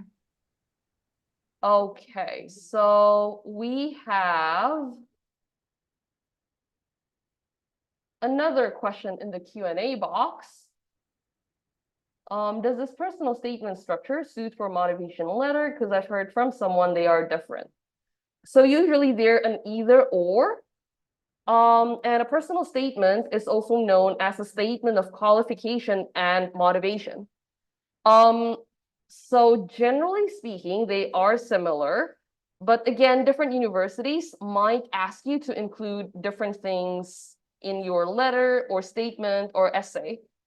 Yeah, they can't even agree on what to call it. So definitely check with your university what you're asked to like include in your essay or letter or statement.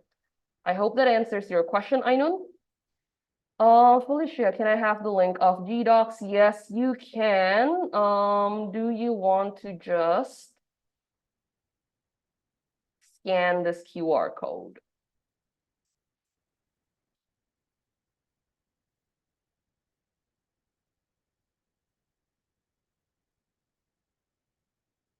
Okay, thank you very much for all of the great questions that you guys have. And if you want to share a little bit about your writing process, you know, a lot of people here, either live or wherever you are on the screen might be able to relate, go ahead and do that. Yes. Wait, I think this is the correct microphone. Oh, can you? Oh, yes, of course. Wait, let's see. Let's see this.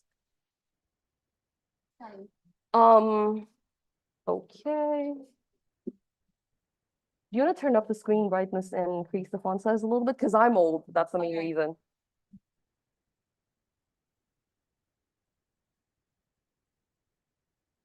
About the farmers. Mm-hmm. Give me just a second. Okay. Can I have a look at?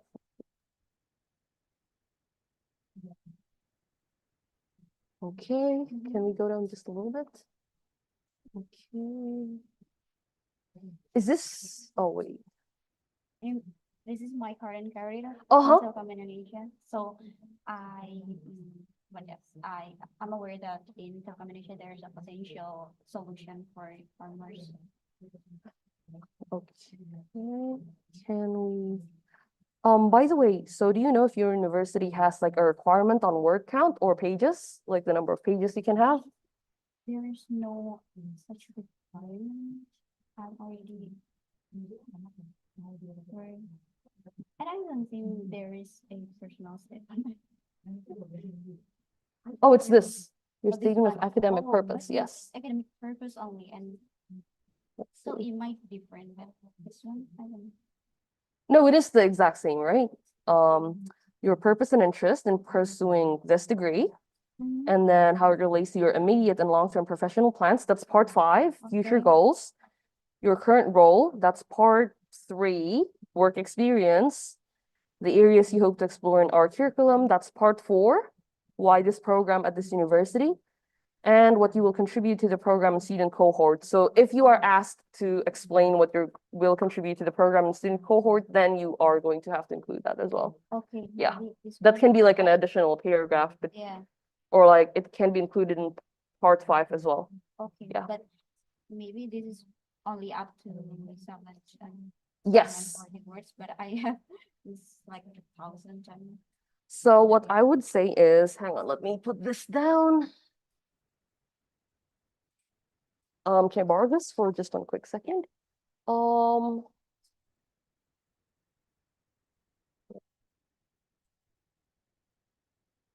So I would condense this.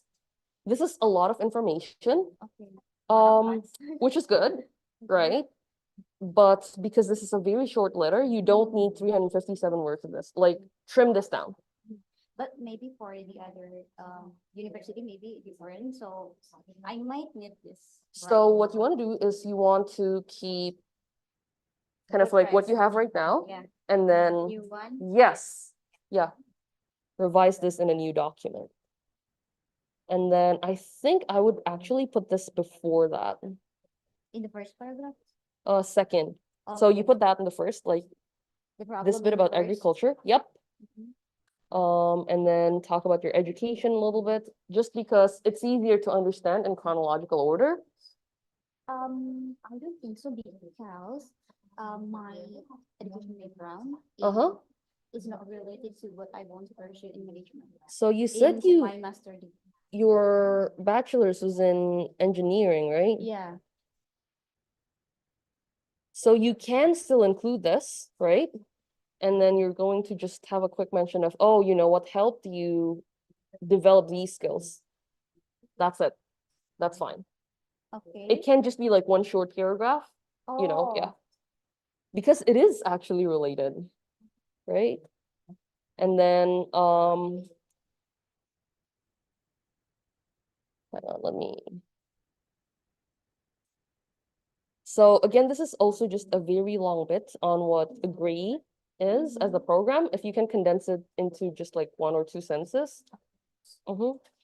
But I don't know. I think it's more relevant if I say this first, then this one, then my education background. Okay. Because it's related to the problems, and what I want here is to introduce the the solution that might Uh-huh. the problem. Okay, in that case, that can also work. And yeah, you actually want to condense this into like maybe one paragraph, as in give a brief description of what this program is, and then explain what the faults are, like the shortcomings. Um,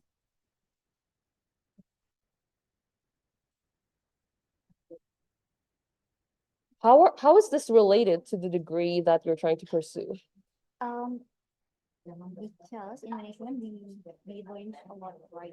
And in sales, marketing, and operations, and this was my work experiences before that I think it's gonna relate it with the subject in the management that I want to pursue. I would maybe, just because you only have 500 to 750 words, I would maybe condense this as well. Okay, Okay? but I still need to talk about this. You can, in yeah. brief. And then you don't really need to tell them about their own rankings because they definitely know this. Oh, okay. What you want to talk about is more this. I don't think this needed to. You don't really need to talk mention all- every yeah. single class, Yeah. but like pick and choose, right? Like I think I can use this specifically in my career because I will learn about this and da. So the key is like just picking 1, 2, or maybe even 3 things, but instead of like writing a list, you want to explain how each one will be important to you. Okay? Okay, so that part's good. Again, but because of the word requirements, if you need to write this like in a shorter way, you can. I think the only thing you need to add is, yeah, this part here. Yeah. Yeah. Other than that, it looks pretty solid already. Okay. Okay, well done.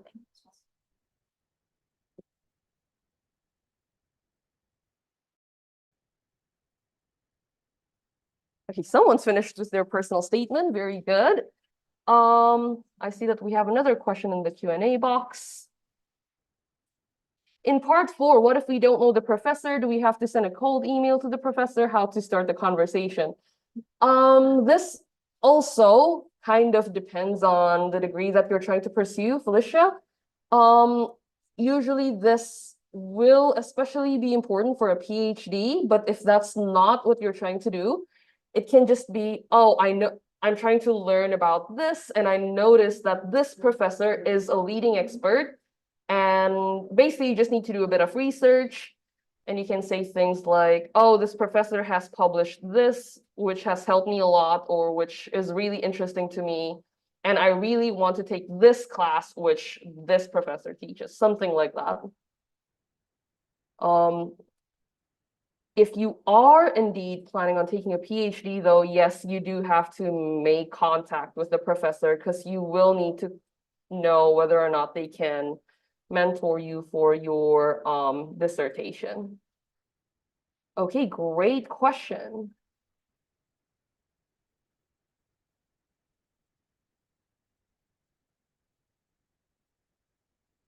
Other questions from the room, or like, does anybody else have any sort of writing that they'd like to share with the class, or maybe individually?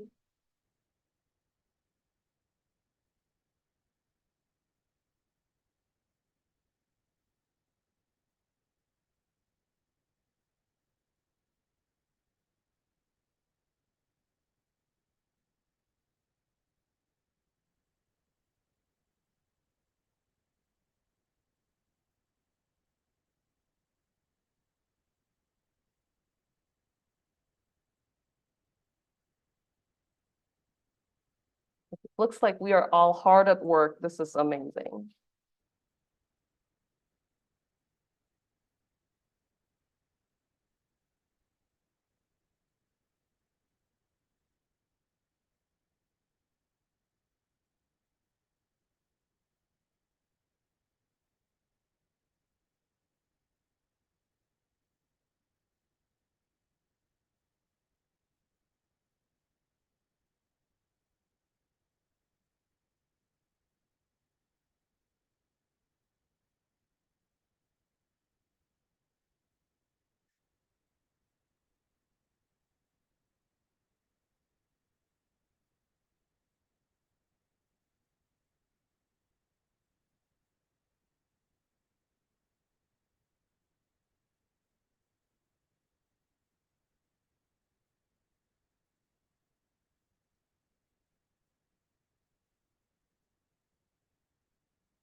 Okay. We have RJ and Zalfa. We have Ainun, Ryan. Oh yeah, okay. And we have Jordy as well. Okay.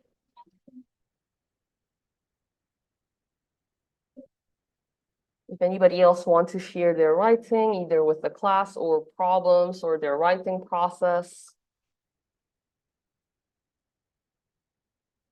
Yes. Question?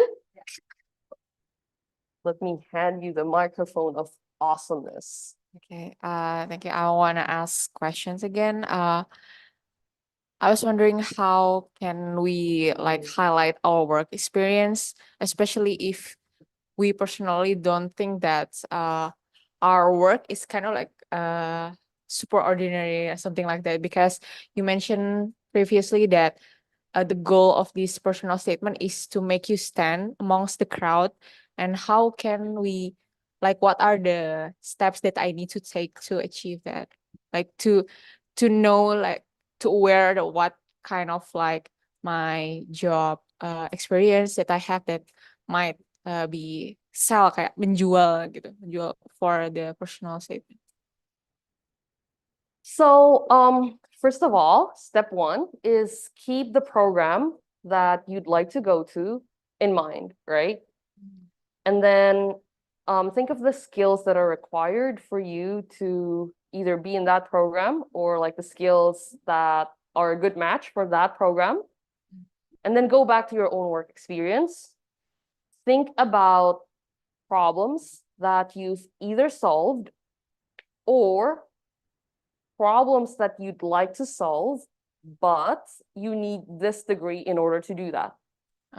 Maybe just to give like a context of my own work, I feel like when I do my work, it's just like given by my own manager or just like a request from other division, which I think personally does not really align with what I want to do and like relates to not necessarily to the major. Like for example, I do product tests, basically product tests that aims to know whether the product is efficient enough to or like marketable enough.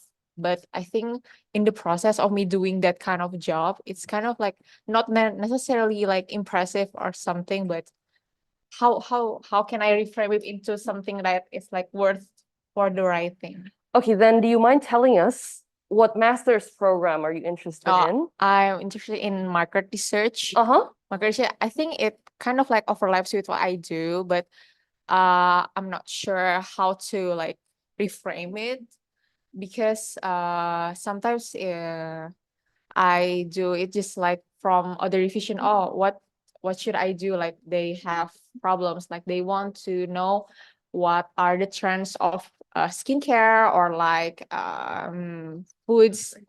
For a context, I work in like a startup. It's startup for FMCG, like for I think it's only 2 years, like kayak perusahaan masih muda gitu. And then they ask me, and then I do the work. I share the surveys, the questionnaire, something like that.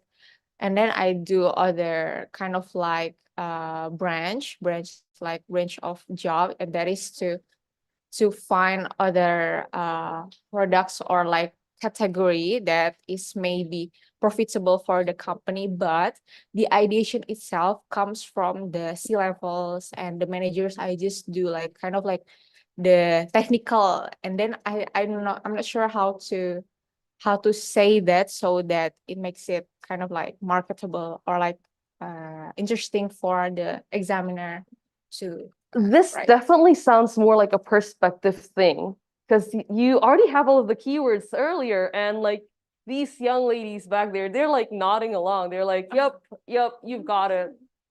Yeah, like for example, instead of saying, well, that other division wants me to do a survey, instead of saying that, you're gonna say, at my work, there is this problem, like the problem that made you do the survey.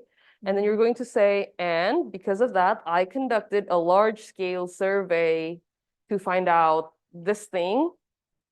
And as a result, what happened after you conducted the survey? Well, maybe well they say, oh yeah, oh, they don't necessarily all like good job or something, but they immediately take an action plan or to like kill this idea, like kill these product ideas altogether, like, oh, this is not profitable or like sellable, but move to the other, like maybe from our conversation I just realized that I think I need to put that, like, Yes.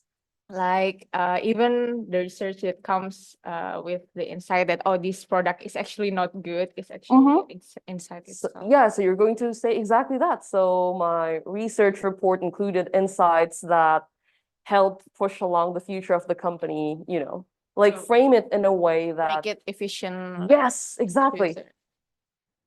Okay, thank you. That is actually really good. Thank you for the question. That's great. Is optional snack break if you think you need a bit of a snack break while writing. I see that we may have a couple of other questions in the Q&A box. Will you share the PowerPoint link as well? Yeah.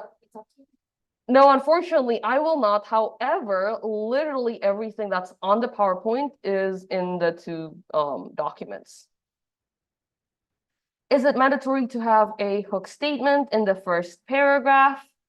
Think of the hook statement as something that begins your essay. Something that basically introduces the theme of your essay. So the theme of your essay is basically your study plan, right? Or like what your field of study is. So think of the hook statement as something like that.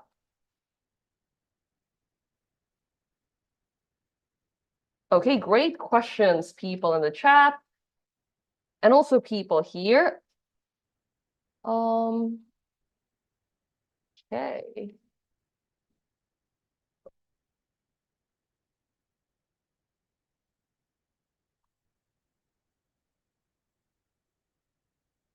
So on a scale of 1 to 10, how confident are we in our ability to write a really good personal statement?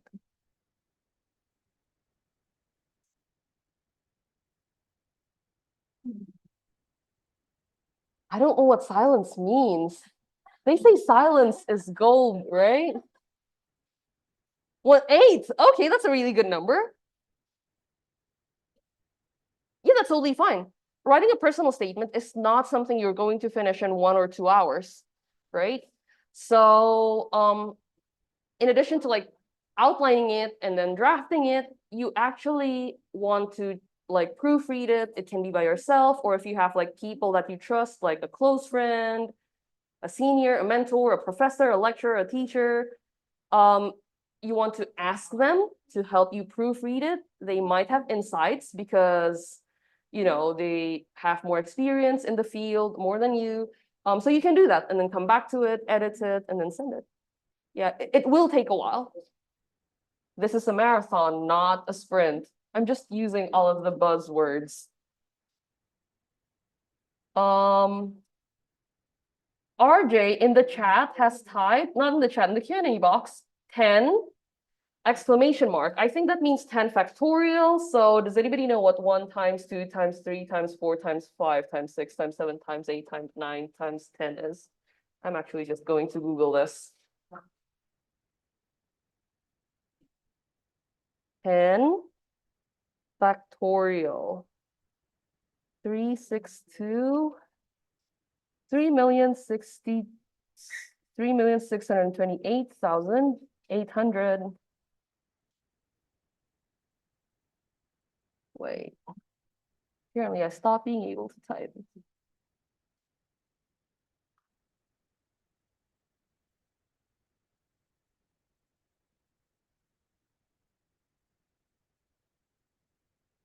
Okay, another great question here. That brings me to another question. In your opinion, how long shall we spare our time to create one personal statement from writing it, proofreading it, to polishing it? So ideally, you want to give yourself as much time as you can. However, we know that life happens. Sometimes we have to do things the very last minute. So in that case, you want to work with however much time you have. But ideally, right, if you're already planning on pursuing the next level of education, whatever that may be, you want to already start thinking about your personal statement. Basically, the sooner the better. But if you're a procrastinator, then you do what you gotta do. But ideally, yeah, as much time as you can spare, really. The longer, probably the better.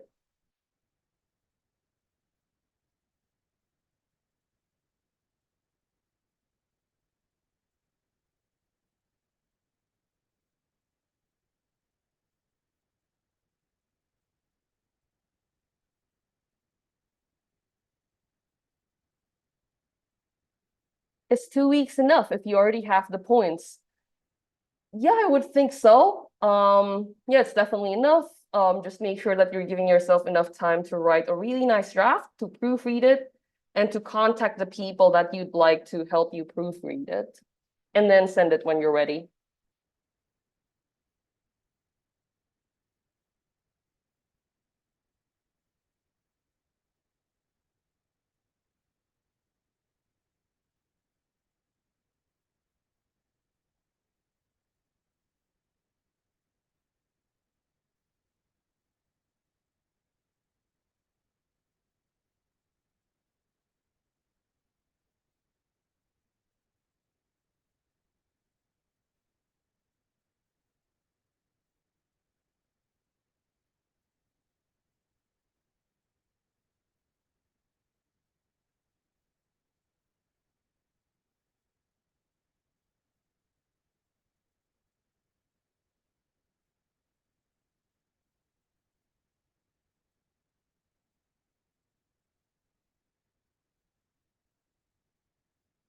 Okay, I guess we have about 5 minutes left. So let's do a little bit of a check-in, right? Like, let's see how ready you are to pursue the next level of education. Who here already knows, broadly speaking, the field of study that you'd like to study? Okay, who is still not 100% sure? Okay, white voters, where are you? Oh, I'm just here because I had nothing to do on Sunday. Okay, so a lot of you guys actually already know in what direction you want to go. That's great. Okay, the next item on the checklist. So if you don't really know yet, start doing that research. If you already know the field of study, then do you know what program and or university that you'd like to go to? Yes, okay, so she did some research during the program, during the workshop, which is great. Who else already knows where to go? Yes, great. And if you don't yet know where to go, what are you going to do about it? Yeah, that's like our keyword for the day, research. And then let's talk about how to do research then. What are you going to do? Visit websites. So how do you know which websites to go to?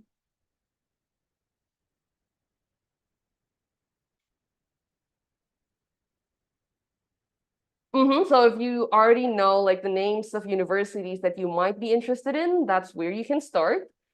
If you really have no clue, this is a great time to use your status as a social creature and start talking to people.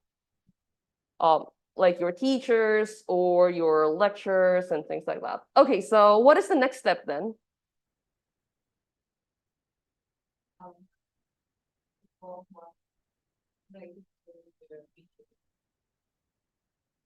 Yes, definitely. So that would be really good. So talking to alumni that you know. And if you don't feel unconfident about cold texting people on LinkedIn or whatever, I would not do that myself, but I know people who have done that. Some people are extremely social. And then what are you gonna do? What's the next step from there?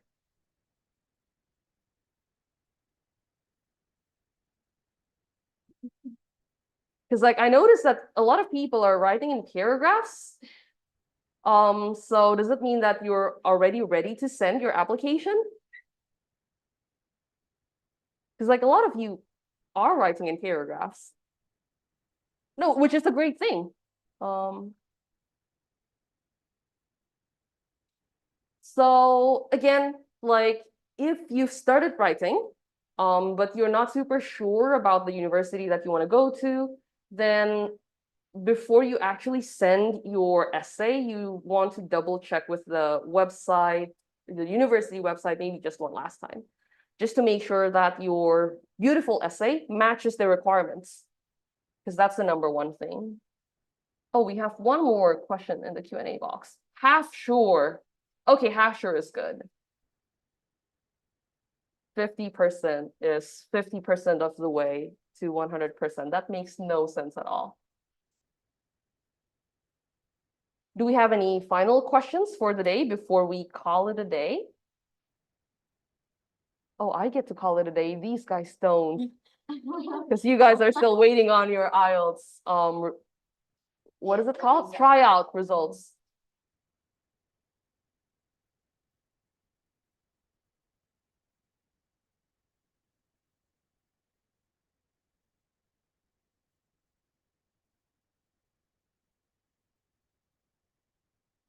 Okay, I guess if we don't have any more questions and if we are feeling very confident about our personal statement knowledge, that's a great start to your journey of planning your next level of education. So thank you everybody for coming. Thank you for listening.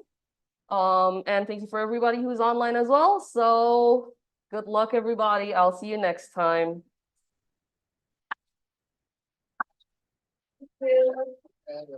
Forget this one. Because we still have the online member. Online member. Okay. Wait for a second. Oh, something's not right. Okay, never mind. Oke. Jadi bagaimana? Nah, ini perubahan bahasa Inggris ke bahasa Indonesia lagi. Oke. Udah push, iya, laptopnya langsung dimasukin semua. Baik. You guys Oke, have oke. now. Yeah, it's a wrap, guys. Ya boleh tepuk tangan berdiri kalian semua. Good job. Oke. Nah, karena tadi udah yang serius banget, sudah serius-serius lagi gitu ya. Actually we do have a present merchandise buat yang aktif bertanya, baik yang di offline maupun online gitu ya. Secret message. Secret message. Okay. So while we're waiting her, jadi untuk yang di online dulu ya, yang online. Nah ini agak susah ya kalau nggak ada orangnya, mana aku tahu yang mana ya. Jadi yang di online untuk kakak RG, oh ini nama BT21 si RG, si Jin BTS, maaf ya, Kak RG, kemudian ada Kak siapa tadi namanya yang Zalfa, Kak Zalfa, lalu ada Kak Ryan. Kalau masih ada di situ ya, kalau nggak ada Amus nih. Oke, buat yang tadi namanya disebutkan, buat teman-teman yang lewat online yang tadi aktif bertanya, boleh tolong dikirimkan nomor HP-nya ya ke message yang mana ya, Bapak? IALF ya? Ya, yang ke IALF ya, jangan ke Miss Gaby, nanti di spam sama Miss Gaby ya. Jadi tolong dikirimkan nomornya, nanti kita akan kirimkan merchandise-nya dari kami, dari IALF ke alamat rumah masing-masing, nggak perlu datang ke sini gitu ya. Nanti kami yang kirimkan langsung, tinggal duduk santai, nanti ada yang ketok yaitu hadiahnya. Cuma kalau tagihan beda cerita ya. Oke. Yang offline. Thank you. Nah, ini wajah-wajah yang sebelah kiri nih kayaknya aku enggak deh. Oke. Yes. Ya, ya. Merchandise. Ya, merchandise. Oke, yang pertama. Mana? Miss, I think there are 5, only 4. Which one? Wait. No. 1, 2, 3, 4. 1, 2, 1. 1, 2, 3, 4. Okay. Oh, I see. Okay. First one. I think because I did remember her name. Karatri. You get the merchandise? Could you please stand up here and then no ini. Next to Kak Ratri, Mbak. Ya, Mbak, ya.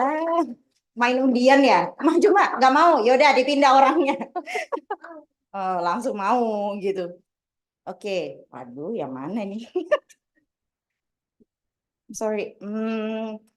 Yang kiri ada ya Mbak yang baju hijau. Ya, silakan maju. Dia udah langsung diem dulu. Nggak ada. Lo nggak mau Mbak? Ya udah nggak jadi. Nah, silakan. The last one. Oh, the only boy.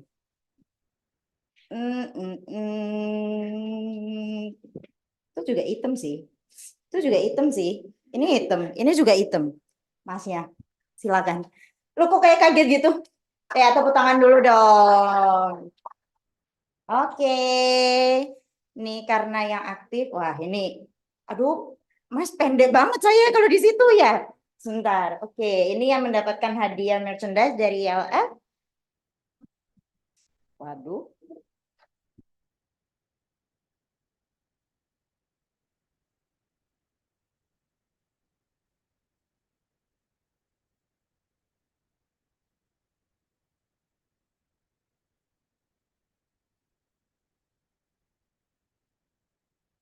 Okay, I think Miss Gabby, you should give this. Which one is the best one? Because both of them will get this, and the other will get this. Okay, one. you choose. I don't do this. Which one? The active one. Don't make me judge. You should judge them. Not only me, but also you. Masih Indra. No. Which one is the active one? You pick. That's unfair. Why me? We only do judging in IELTS, right, guys? That's unfair. Bapak, boleh ganti nggak Iman? Kosongan kan? Kosong. Oke, Home Pimpa deh. Buat yang dapat Iman nih, Home Pimpa. So let's make it fair. Home Pimpa. 2 of you will get Imani and the others will get top bag. Home Pimpa. Ya, Home Pimpa layum gambreng. Oh, dua lagi. Home Pimpa layum gambreng. Oke.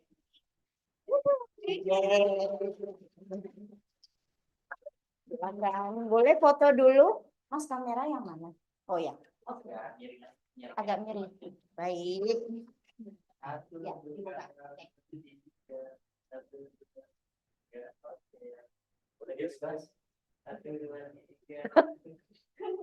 He's like, Oke. bebas. Ya ampun, video apa Mas? Jangan. Oh, yang dada-dada gitu. Oh ya. Senyum lo ya. Jangan yang menderita. Ya, 1, 2, 3, boleh dada-dada. Oke, thank you. Oke, sebelum ambil hasilnya, boleh semuanya berdiri. Kita foto dulu. Hadapnya ke sini ya, Mbak. Oke, berdiri dulu. Yuk. Of course. Miss. Gabby is fine. No. I don't, yeah. It's the one who started first. Yeah, Gabby is fine. Yazid knows. I don't do miss. Yeah, Yazid knows. Yeah. Okay. She's okay or sepatu atau copot? Yang mungkin yang perempuan boleh berdiri. Apa ini? Suruh cuci ya. Sembah saya. Boleh dirapetin lebih ke tengah lagi? Semuanya sembah kakak ini.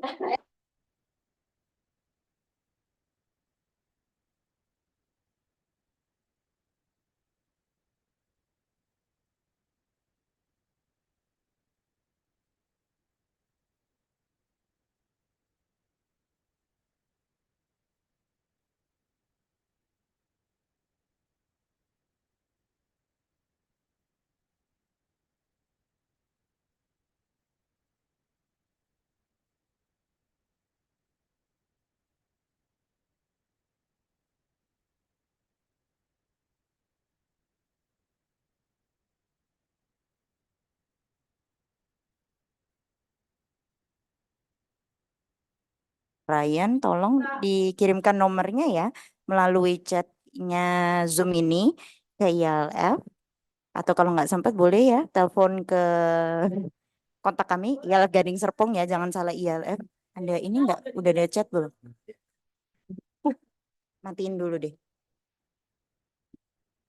Oke, siap semuanya. 1, 2, 3. Oke, sekali lagi. 1, 2, 3. Boleh gantinya ya bebas. Yang ketiga, 1, 2, 3, mantap. Oke, very good. Ada yang udah bales kan?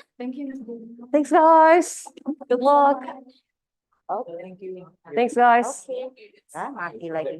Wait, Thank you when did ya. you do Boleh ke bawah dulu. IELTS prep? I don't remember. January? Last year. I will take my exam in next week. Wow, good luck. Biar aku bantu buang. Here or Okay. I Cinnamon Park?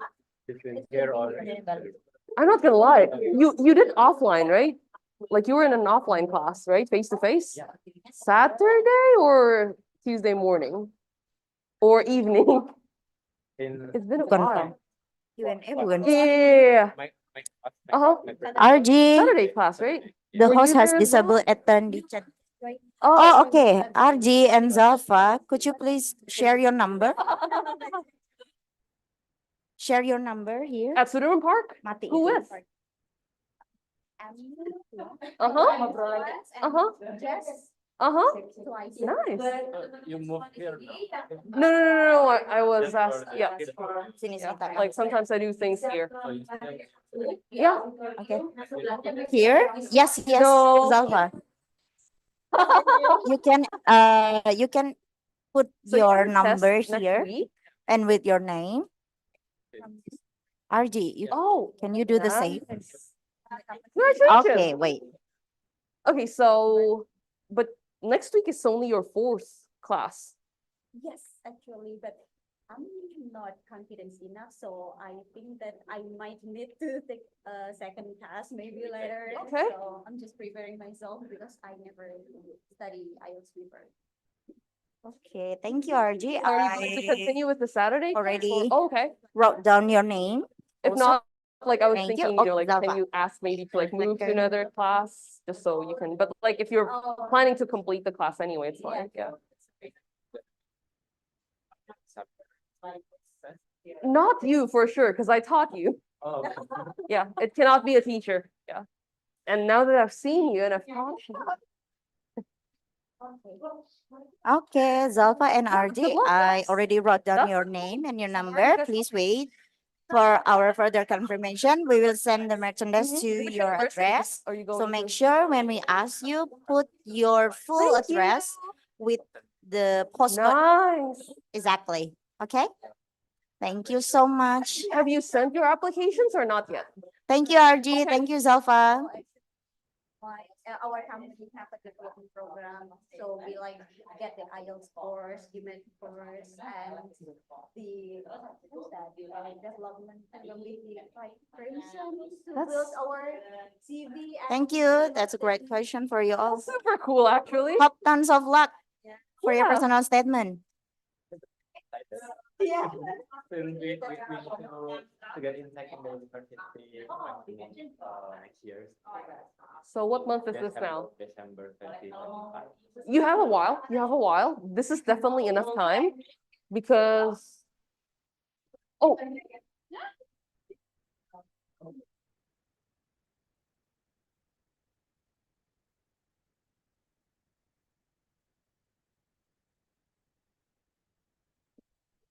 Ini, tapi ikut ini kok tadi aku lihat dia ikut tes IELTS, nanti aku cari deh. 3. Ada kok, ada kok.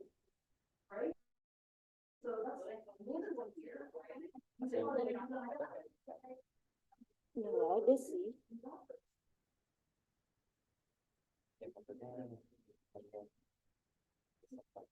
Oh, benar.